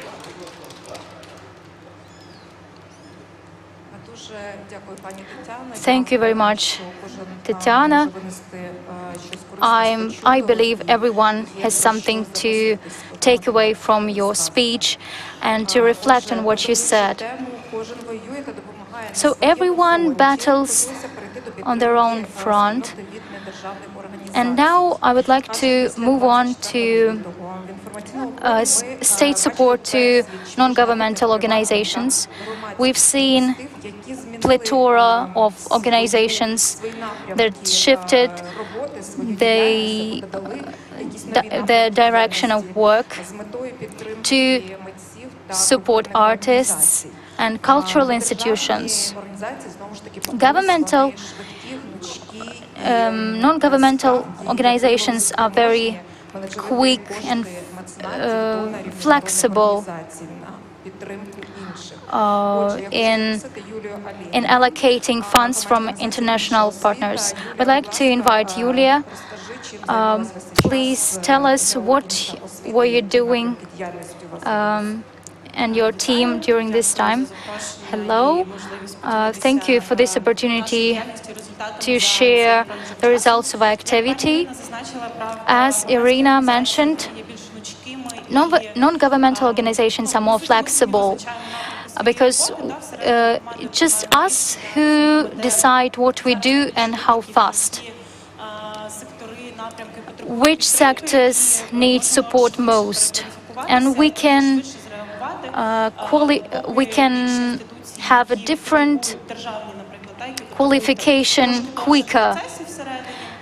Sometimes it takes longer inside in our team, but we learn to support each other. And to do that, we founded Anti-Crisis Center. Olga Honchar joined us in this initiative. Novy Muzey, non-governmental organization, as well takes part in this initiative. We deal with information campaigns, and starting from 4th of March, we started getting first funds from private individuals to support those people who were under occupation or under constant shelling and had hard time evacuating. So we called this activity vector of support. This is a program 3,470 hryvnias is previewed by this program to aid those in need. Physical persons, museum workers who lost the possibility to get funding for their work. This is a program for museums who were in need of some sort of security in order to keep working and to keep the venue. These funds were also allocated to evacuate museum workers and their family members, or to evacuate collections, museum collections. We also consider supporting educational sphere and cultural heritage, and we would like to enhance our skills in storing and preserving museum collections, so that museum workers are more skillful at that and understand better which type of papers to prepare and how to do it quicker. And we also plan on, in fact, we have already started working with preserving memory about the events taking place now. Now we have dealt with more than 5 million hryvnias, both private money from Ukrainian business. It's very pleasant when we don't have to ask for them and money comes on goodwill. Secondly, funds from the European Commission, from a number of foreign partners. We are very grateful for this support. They organized fundraising, and that was of much help.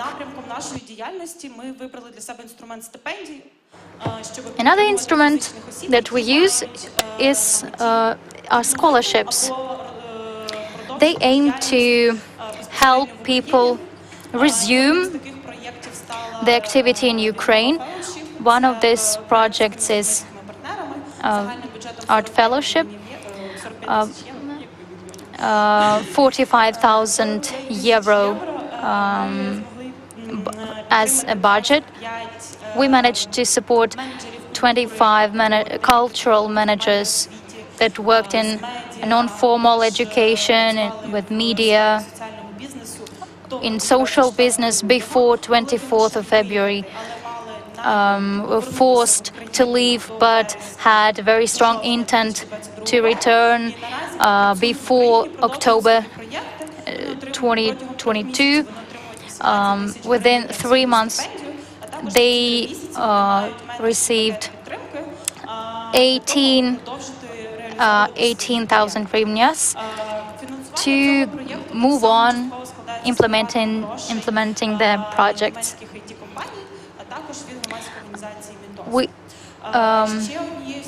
Another scholarship program in an infrastructure aspect is a cultural winter camps. They take place in the regions that were occupied and try to get back to a normal rhythm of life. And we wanted to support that. And so we launched this program up to 4,000 euro as a one payment for an institution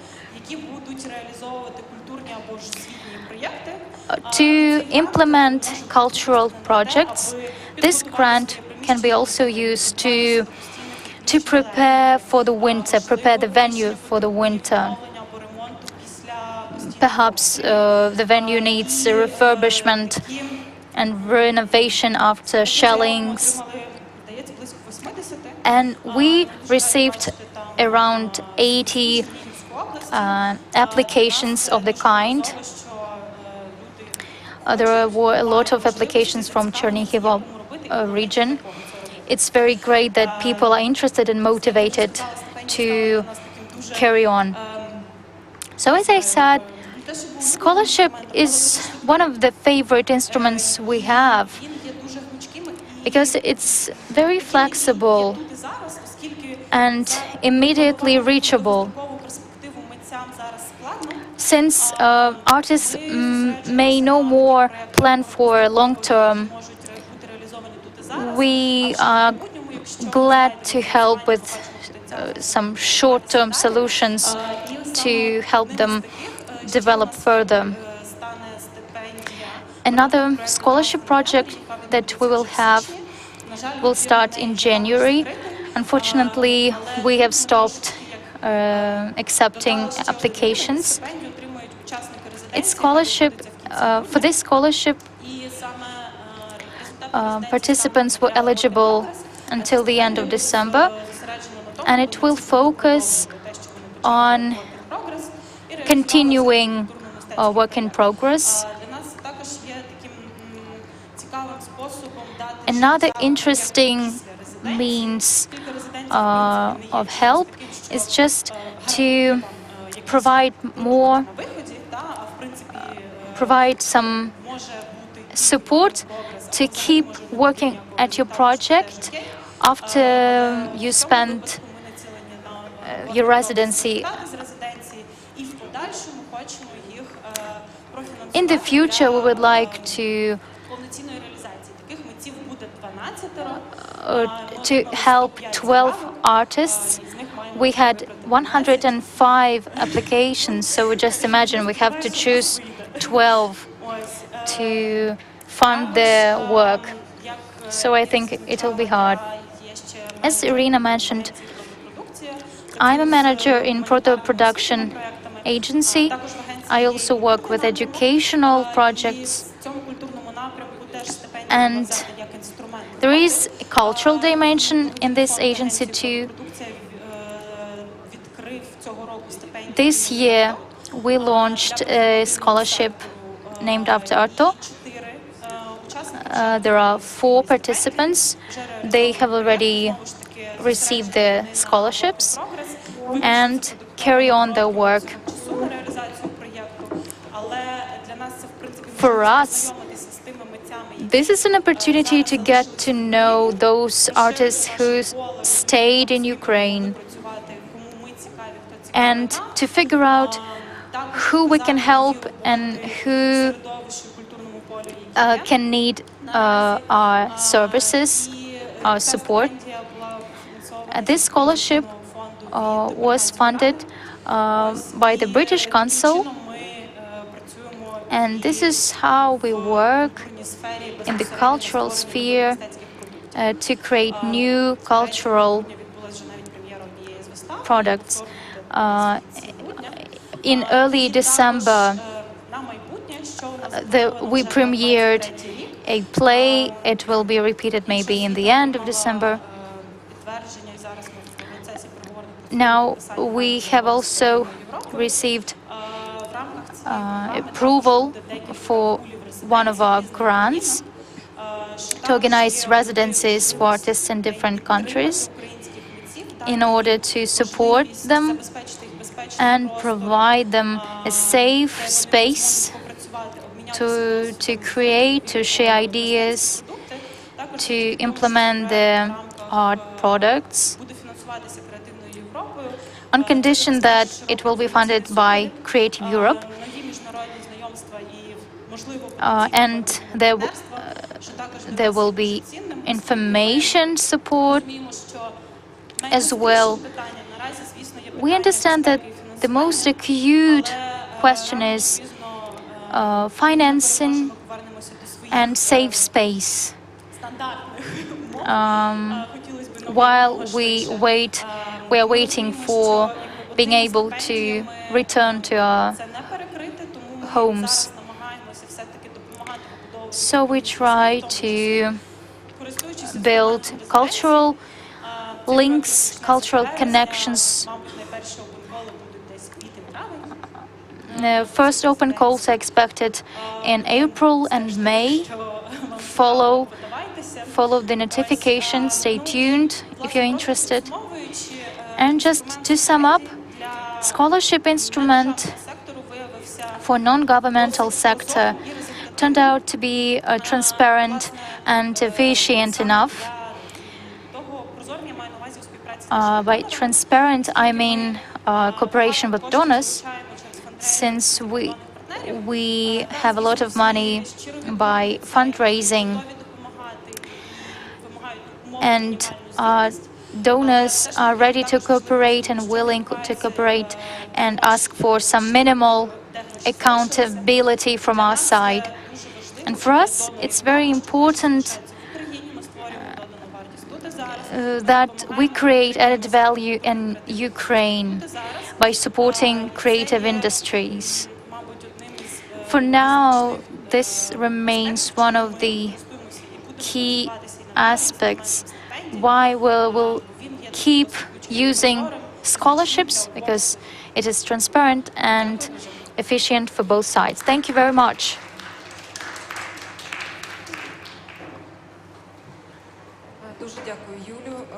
Thank you, Yulia. This is an impressive speech for and activity of ProSvita. I encourage you to follow the activity of this agency and follow these opportunities, so you can receive a scholarship or take part in a residency. Next participant foundation is isolation. We have talked about it within the project Zmina Change to Zero. Until 24th of December, you can still apply. So please tell us more about this program and the foundation Isolation. Greetings. First of all, I would like to thank all the team of Isolation Foundation to present activity that can be interesting for Creative Europe participants. I would just remind you that Isolation Foundation was created in Donetsk in 2010. Our mission is to stimulate social change via cultural projects. So, for 12 years, Isolation has worked by making exhibitions, leading research, creating cultural projects until 24th of February happened. As many colleagues mentioned it, this day forced us all to reconsider our plans for the future. We understand the scope of humanitarian crisis, and we couldn't but start working with Hromadas. We worked them before in the scope of cultural projects, but now we clearly see that they need humanitarian support first of all. We have spent around 8,000 euro to this aim. to support Ramadas and by sub-grants. We have supported 27 projects. Then there was a wave of emergency aid to cultural workers. But this is very similar to what Inshal Svita does, so we are quite linked and simultaneous in our activities.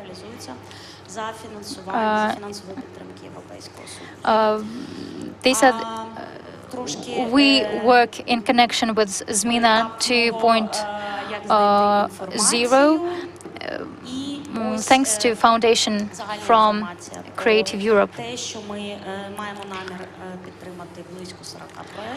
We intend to support around 40 projects. The sum of the budget may not exceed 4,000 euro. What kinds of projects do we expect? So, I remind you the date when we stop accepting applications, 24th of December. The criteria is immediate possibility to implement, creating jobs, since if you create jobs that you will make a mark among our applicants, and making sure Hromada is engaged. All the projects have to be implemented on the territory of Ukraine. This is very important. Who can apply? Probably this is not a traditional list, but we would like to see non-governmental organizations in the cultural sector, cultural institutions, self-government institutions, but we also are glad to see individuals, activists, and we would recommend you still to apply via an institution. We lead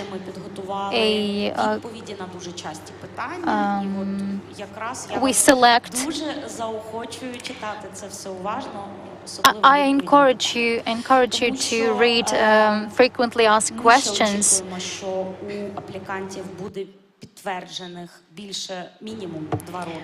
We expect applicants to have no fewer than 2 years of cultural work. On the project page, it is laid out in a great detail.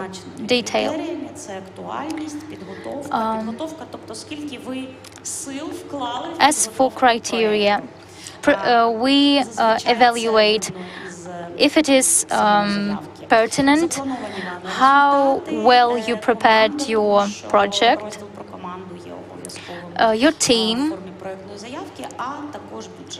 and budget. And then, on assessing every participant, we count the medium number, and this is the way we select our participants. We expect to conclude agreements by the 1st of February, so please plan your projects starting on the 1st of February and ending no later than 31st of June 2023, with accountability included. In contrast to the first round of sub-grants, we'll have tighter deadlines, so please plan it the way we ask you. Emergency aid to cultural workers will already have 2 waves. We supported 55 projects. They are sub-grants, just non-commercial, non-refundable aid. If you need one, you can apply for such aid, for food, transportation, and to aid to move to a different town or city. This announcement is on our site. All the applications are accepted through our site.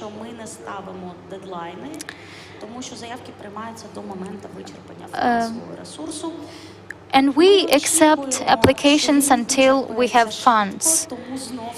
And usually they run out quickly, so please hurry up. Within a week from after you applied, you are supposed to have a response to your request. Then we conclude an agreement. We provide you with money. Medium aid sum is 5,000 hryvnias.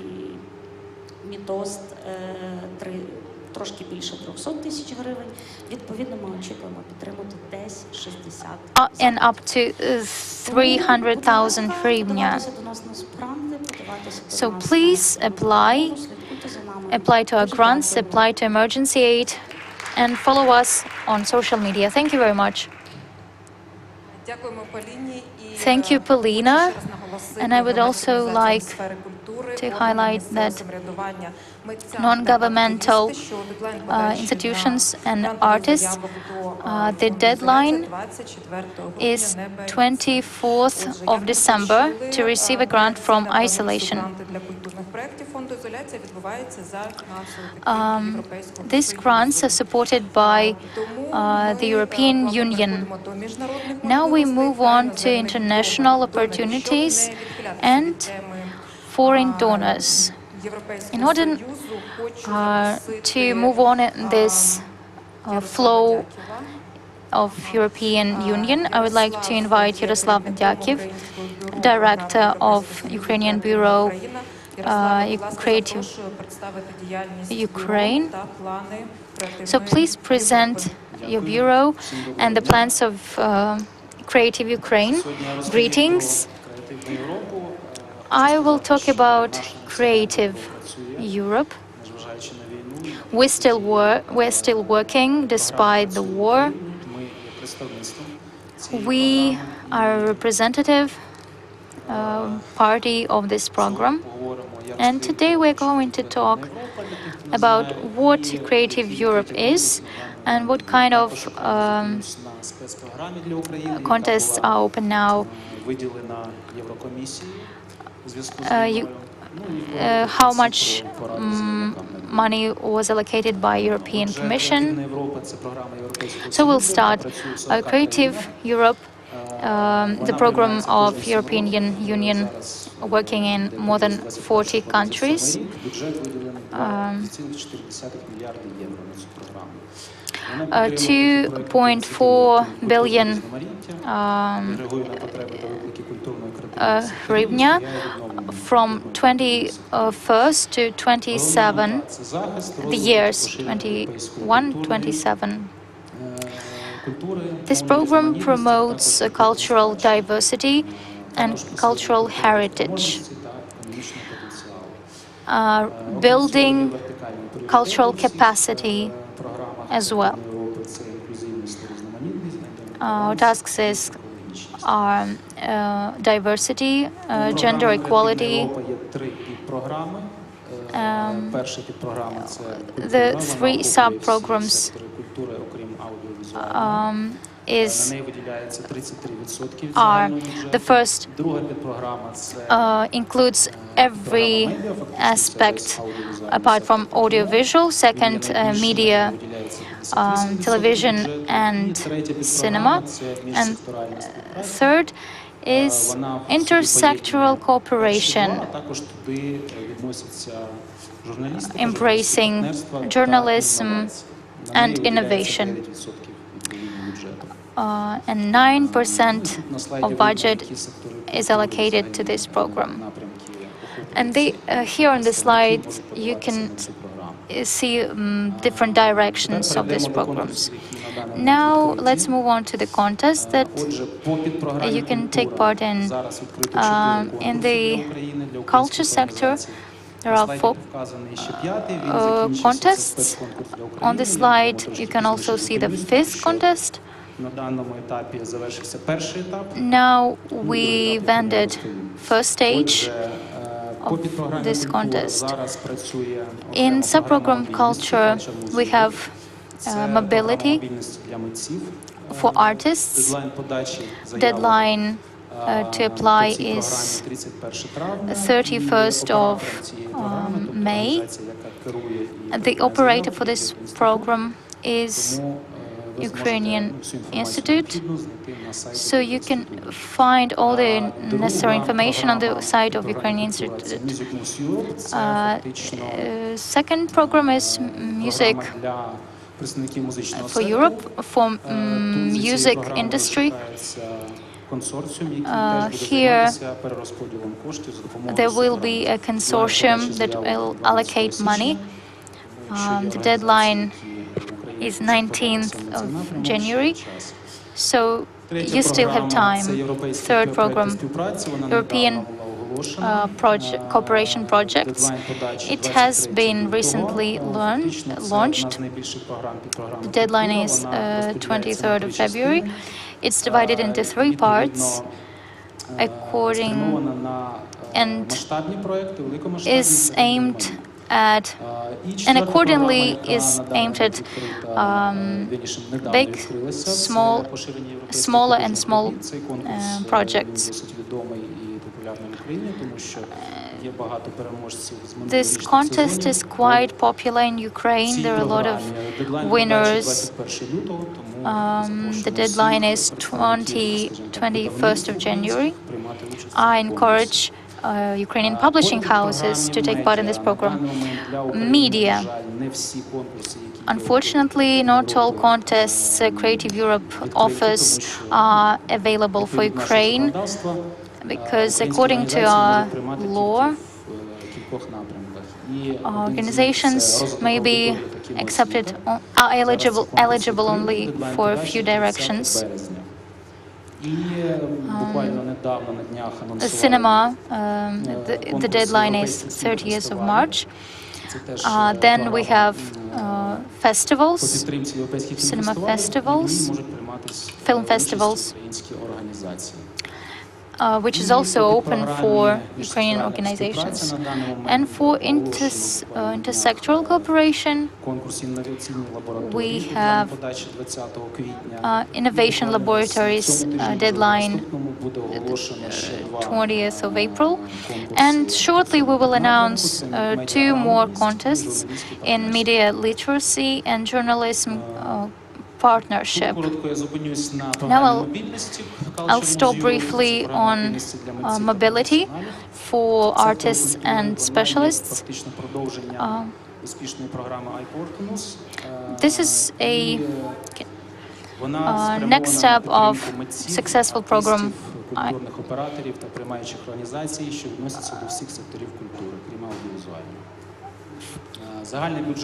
that receives all the artists from different spheres except for audiovisual.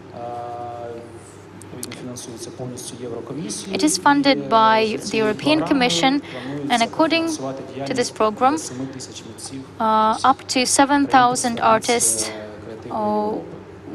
are expected to get funding. It's previewed for 3 years. and it will be implemented by the Ukrainian Institute. Then, music in Europe, another contest. So the contest for music, live music industry, and according to the aims, the program aims to reinforce music industry in Europe.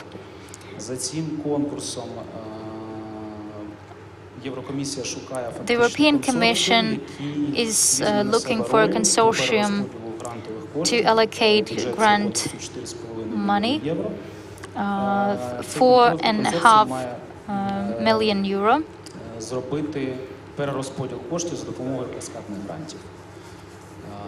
and to do that by cascade grants. 70% of this budget will be allocated to cover grants.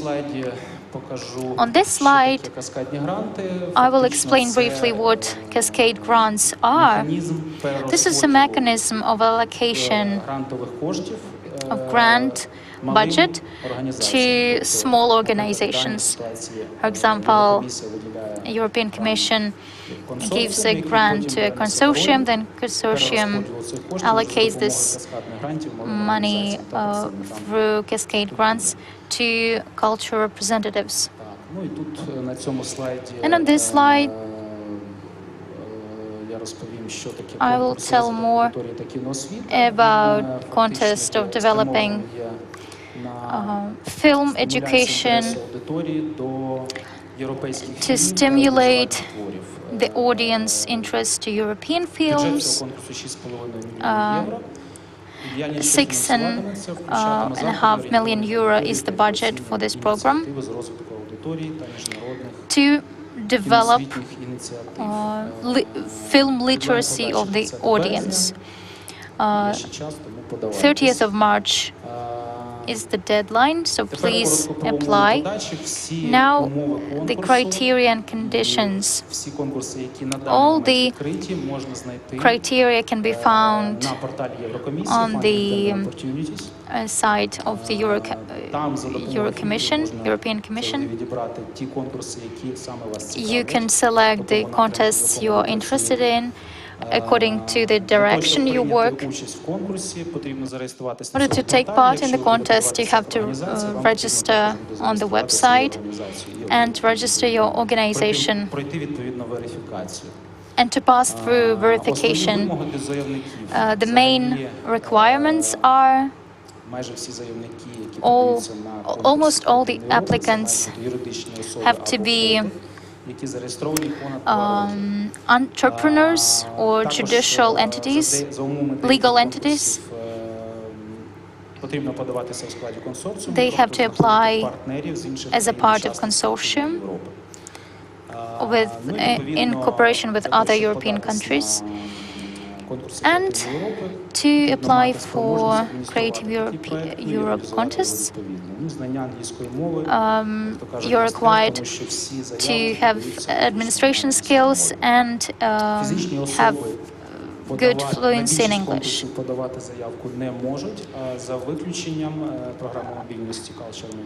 Except physical individuals can apply to mobility. When new contests will be announced, they may add some other requirements. Now, special program for Ukraine, launched by European Commission due to the war, €5 million was allocated to cover this program. First stage has already ended. 29th of November was the deadline to apply.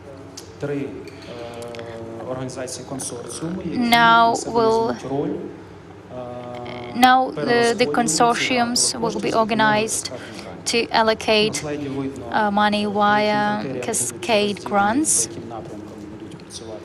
On the slide, you can see the directions that will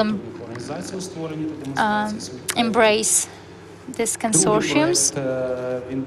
The second project will be aimed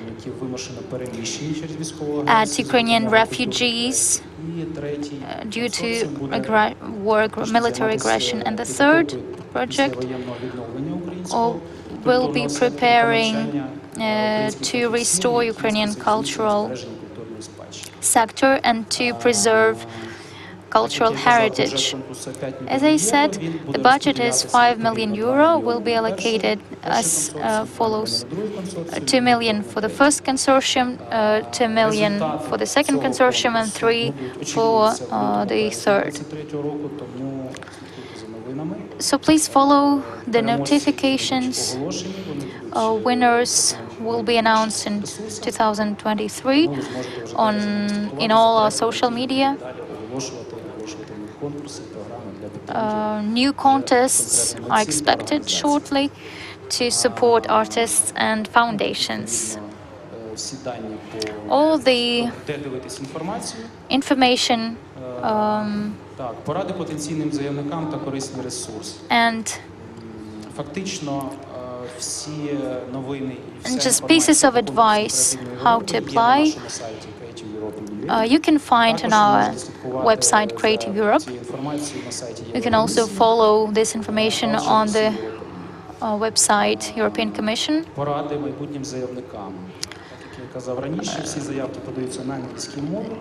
Some tips: all applications are in English, should be in English. You should have a reliable team and have good, strong administration management skills.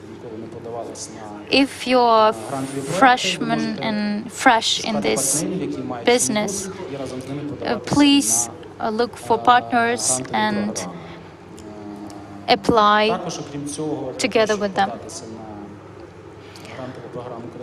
Moreover, to apply for a Creative Europe program, you have to have clear understanding of your project and how you will implement it.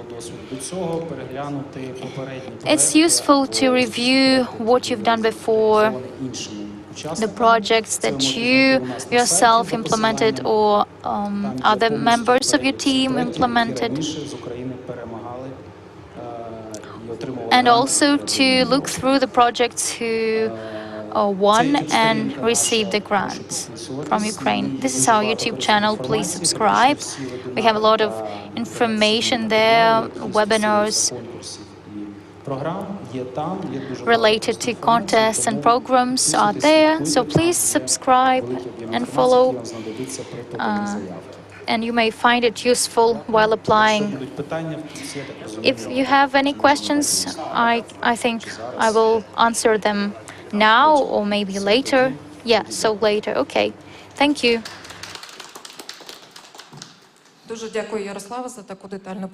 Thank you very much, Yaroslav, for such a detailed presentation of the Bureau and Creative Europe plans.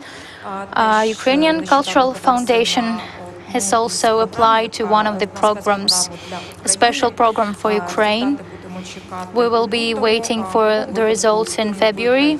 In any case, whoever wins, whoever gets the grant, 5 million hryvnia to support Ukrainian institutions and Ukrainian artists, it will be wonderful. And next year, there are going to be new programs and contests. Today, we are joined by a representative of another cultural program funded by the European Union to support a professional and artist exchange between Ukraine and the UK, United Kingdom. So please, I give you the floor. House of Europe. Greetings, colleagues. We are running out of time. I can see that you're all tired, so I will try to be as brief as possible. What we managed to do in 2022 and what we managed to do despite all the circumstances in 2022. Можливо, я навіть зроблю це без презентації. So maybe I can even do it without presentation. Oh yeah, great, I have it. So I think you all know what House of Europe is, because Ira already introduced a little bit our program. We work for, we are funded by the European Union. We have 4 institutions, and Goethe Institution is the leading one. We work with education, social entrepreneurship, healthcare, but most of our opportunities are in the cultural sector. We have a big portfolio of opportunities, more than 20 directions and programs. That is, we had it all before 24th of February. As many colleagues said, we had to reconsider our plans. It was all erased, you know, and we tried to adapt our work to those new reality we had in Ukraine and people in Ukraine working in this sector. So you all know how stressful it was. And our plan for 2022 used to be just to finish our work. House of Europe was supposed to end, and we planned to finish all our grants and preparing beautiful presentations, how great we are. But unfortunately, it turned out very different. In March, we started the partners that worked for more than 3 years, we turned to them for support to evacuate our workers. And you all know how bureaucratic our institutions funded by European money. But thankfully, we managed to decrease a little bit this bureaucracy limits. Next, we redirected grant funds. It happened so that the last wave of our grant projects finished in December of 2021. So people were sitting there having our money on their bills, on their cards, and we suggested to all our grant receivers either to wait until the situation gets clearer or use the money to their needs and the needs of their teams. More than half of our grant receivers chose to wait until the situation gets clearer, and it came as a great surprise. And thanks to that, more than half of projects were successfully implemented. But other participants had no such possibility, and the money they received from us to implement cultural projects, they had to evacuate teams and families from Mariupol, Kherson, and we approved of that, and we were happy that we could save somebody's life. This is very important. Afterwards, we realized that in a wartime generates projects that we could not possibly think of before. Somebody is in Ukraine, somebody is abroad. And we started supporting projects from non-governmental organizations. For example, we supported information campaign about children born in bomb shelter to creating video archive with Russian war crimes. So this is obviously beyond our usual grant programs. Then we try to get back to our traditional grant systems from a few open calls for infrastructure grants. Around 24 projects got support, and they managed to buy generators, Starlink, laptops, everything enabling people to work under the circumstances. Another part of requests included preservation of culture heritage. We were contacted by workers with the request to preserve collections. There were very few people who wanted to evacuate, strangely enough. So we got in touch with a few museums to help them transport their collections to safer places. We addressed Dnipro, Mykolaiv, Zaporizhia regions, Luhansk region, partly Donetsk region, the most vulnerable regions. Sometimes it was just evacuation, sometimes transportation of collection. So we tried to cater to what people needed most and to do our best to help them. Another need that was evident are scholarships. However, whatever the damage, so all the cultural institutions need scholarships because people lost their jobs and had nothing to leave to make their living off. Up to 1,000 grants we were able to give. And finally, we returned to our grant system eventually. During COVID, we conducted online webinars, workshops.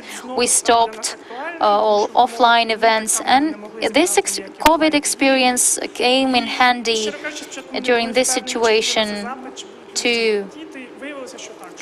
And we were hesitant if people really are interested and if they will need it. And yes, it turned out that they are. Overall, we spent around 1.5 million euro. This majority of these funds was spent on people staying in Ukraine and working in Ukraine. It was our priority. Since everybody needs support now, but we would like to prioritize on those who stayed in Ukraine because here the situation is the most unstable. Now, plans for the future. So I think you have already understood that House of Europe continues to work. We didn't know for a long time if we will have funding. I would like to thank European institutions, because for them it was an extraordinary decision to support and fund a country with an ongoing war. But we succeeded in convincing them that we are still working and can use their funding well. So we would like to take up the formats that turned out most successful and effective. For individuals, we will have individual scholarships to just support their living art projects for those willing to work, individual mobility projects. It was our dream. We wanted to do it from the very start of our program, but then COVID happened and now the war. So finally, we would like to support such requests because people are asking often for this kind of support. And for 3.5 years, we have an alumni society community, and we would like to launch a separate grant program for this circle of people. For our organization, we would like to have more support for creative youth,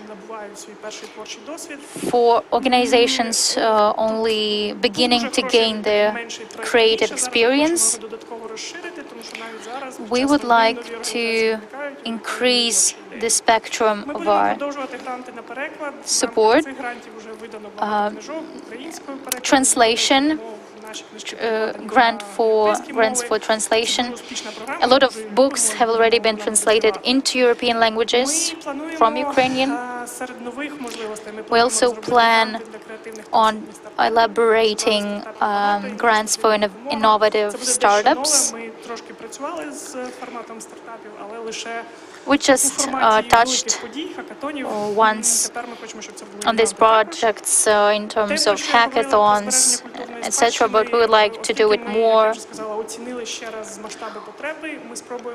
We did a separate assessment of needs and interests, and came up with a decision that we would like to scale our support. Since international cooperation becomes harder because of different factors, we would like to make sure we have both international and Ukrainian partners, and to build a Ukraine-centered world, to create a Ukraine-centered image. We go on infrastructure grants. This is our flagman grant. Each year we get at least 500 applications, sometimes even 1,500 applications. And we plan on increasing infrastructure grants and divide them into two directions. First, to buy generators to make sure infrastructure can work, and second, for big infrastructure projects. For small, it's up to 10,000 euro. For big, we're talking about sums maybe 10 times more. We're elaborating this program, and it will be announced shortly. Professional development. We're trying to do laboratories, workshops, courses, and residency program as well. The first wave of the contests will consist of launching survival kit, and international grants will be announced in January. In early January. нашим вебсайтом, Please follow our website and social слідкуйте за media новинами від партнерів, які діляться нашими and follow our можливостями. Також, щоб partners не that share opportunities, not to Creative miss Business out on Survival anything. Kit – це The Survival Kit is a second wave that we will announce maybe in a week or two. This is a grant program for a creative business for those suffering from this situation. It's a combined program, including 5 consultations with a Ukrainian specialist, with a European specialist from Estonia, and €1,000 to implement something to help somehow your creative business to adapt to a new reality. What is also important, it gives you access to that alumni community we have. A survival kit is one of the rare opportunities we offer to non-profit organizations. This opportunity that we offer not for non-profit, we offer it for entrepreneurs, for legal entities, etc. So if you know somebody who may be interested in this opportunity, please spread the word. That will be all. I tried to be brief. We'll start announcing from the new year in social media. You'll get all the information. Thank you. Дуже дякую, Ілоно. Ми почули, що Thank you, Ilona. дуже великий House of Europe на наступний рік. I presume House of Europe has great plans for the next year, so please subscribe and follow to House of Europe social media and our digest. Another speaker that we will have today is the one that helps artists to keep on working. Artists during the war. She is representative of Pan Europe. He is representative of Pan America. So, Alexandra, I give you the floor. My name is Alexandra Yakovenko. I represent Protection for Ukraine from Pan America. I think I don't have to explain what Pan America is. Our task is to protect the right to artistic self-expression and to have a safe space to create. We support all the actors, cultural actors. We've been working since 2018, and up until 24th of February, we created sustainable projects in directions of protection, advocacy, research. In protection direction, Якщо можна, тоді так. Давайте я спробую ще раз. Some technical difficulties.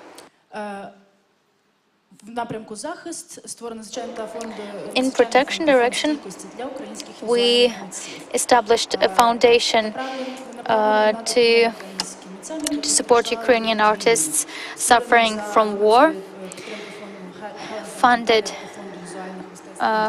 by Fundamental and Andy Warhol foundations.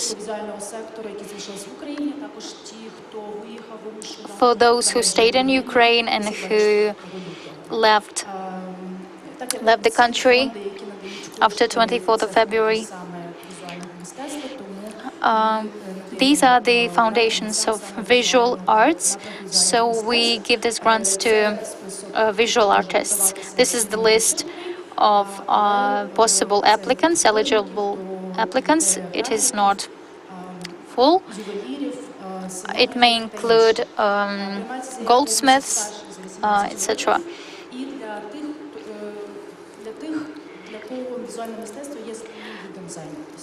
And it also aimed for those for whom visual art is not an professional occupation, for amateurs.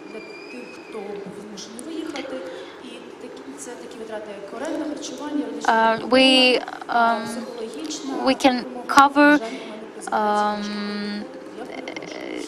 the rent, nutrition, transportation, purchasing power banks, fuel, etc. Starting from May, we supported 312 artists. 219 of them are in Ukraine. The rest are abroad. Starting from October,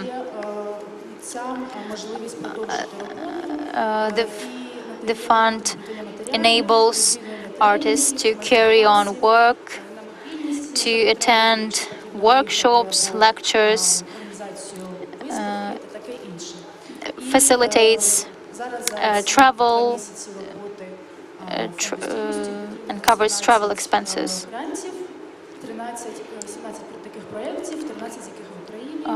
We have 17 projects overall, 13 in Ukraine. And now the results from May, the emergency fund, the resilience fund allocated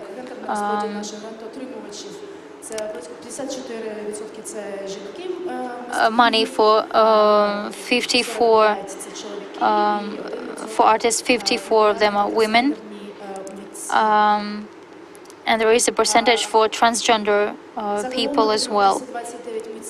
129 artists from Ukraine are in 39 countries in the world. We also supported 669 family members.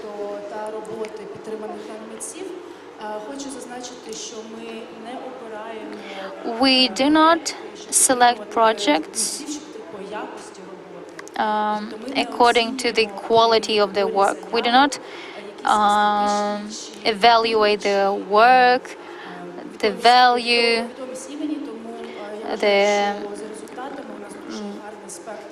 if they're renowned or not. So we support both young and experienced artists from all possible directions, graphics.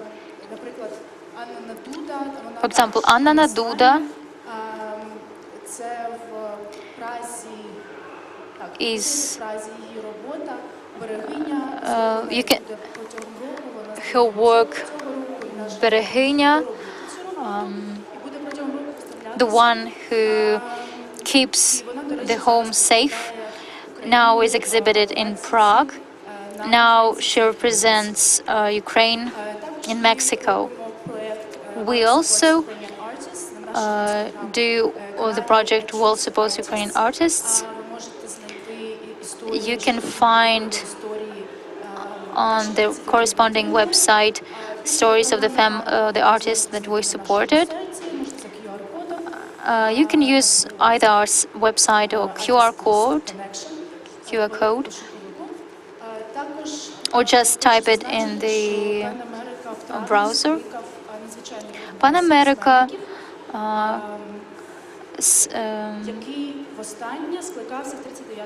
called a summit, and before the previous summit was held only in 1939, which is an impressive gap.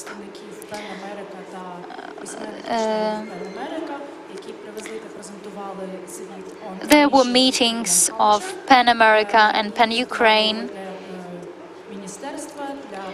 and presented their work to the ministries,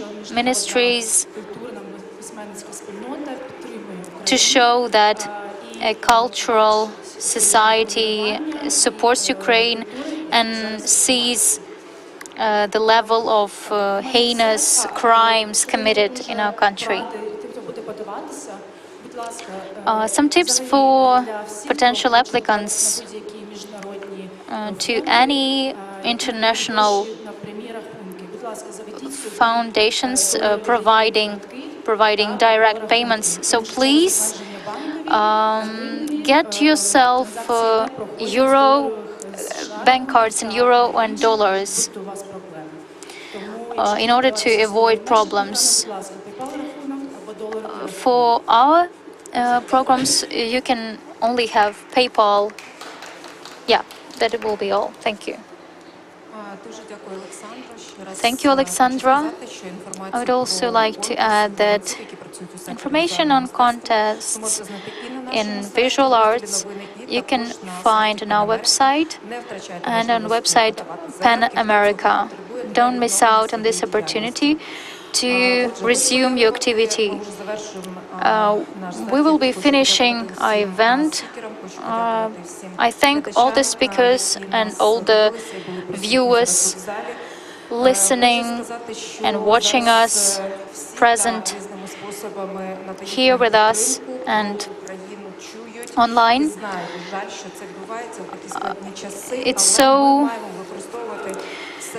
It's so reassuring to know that the world sees us and supports us.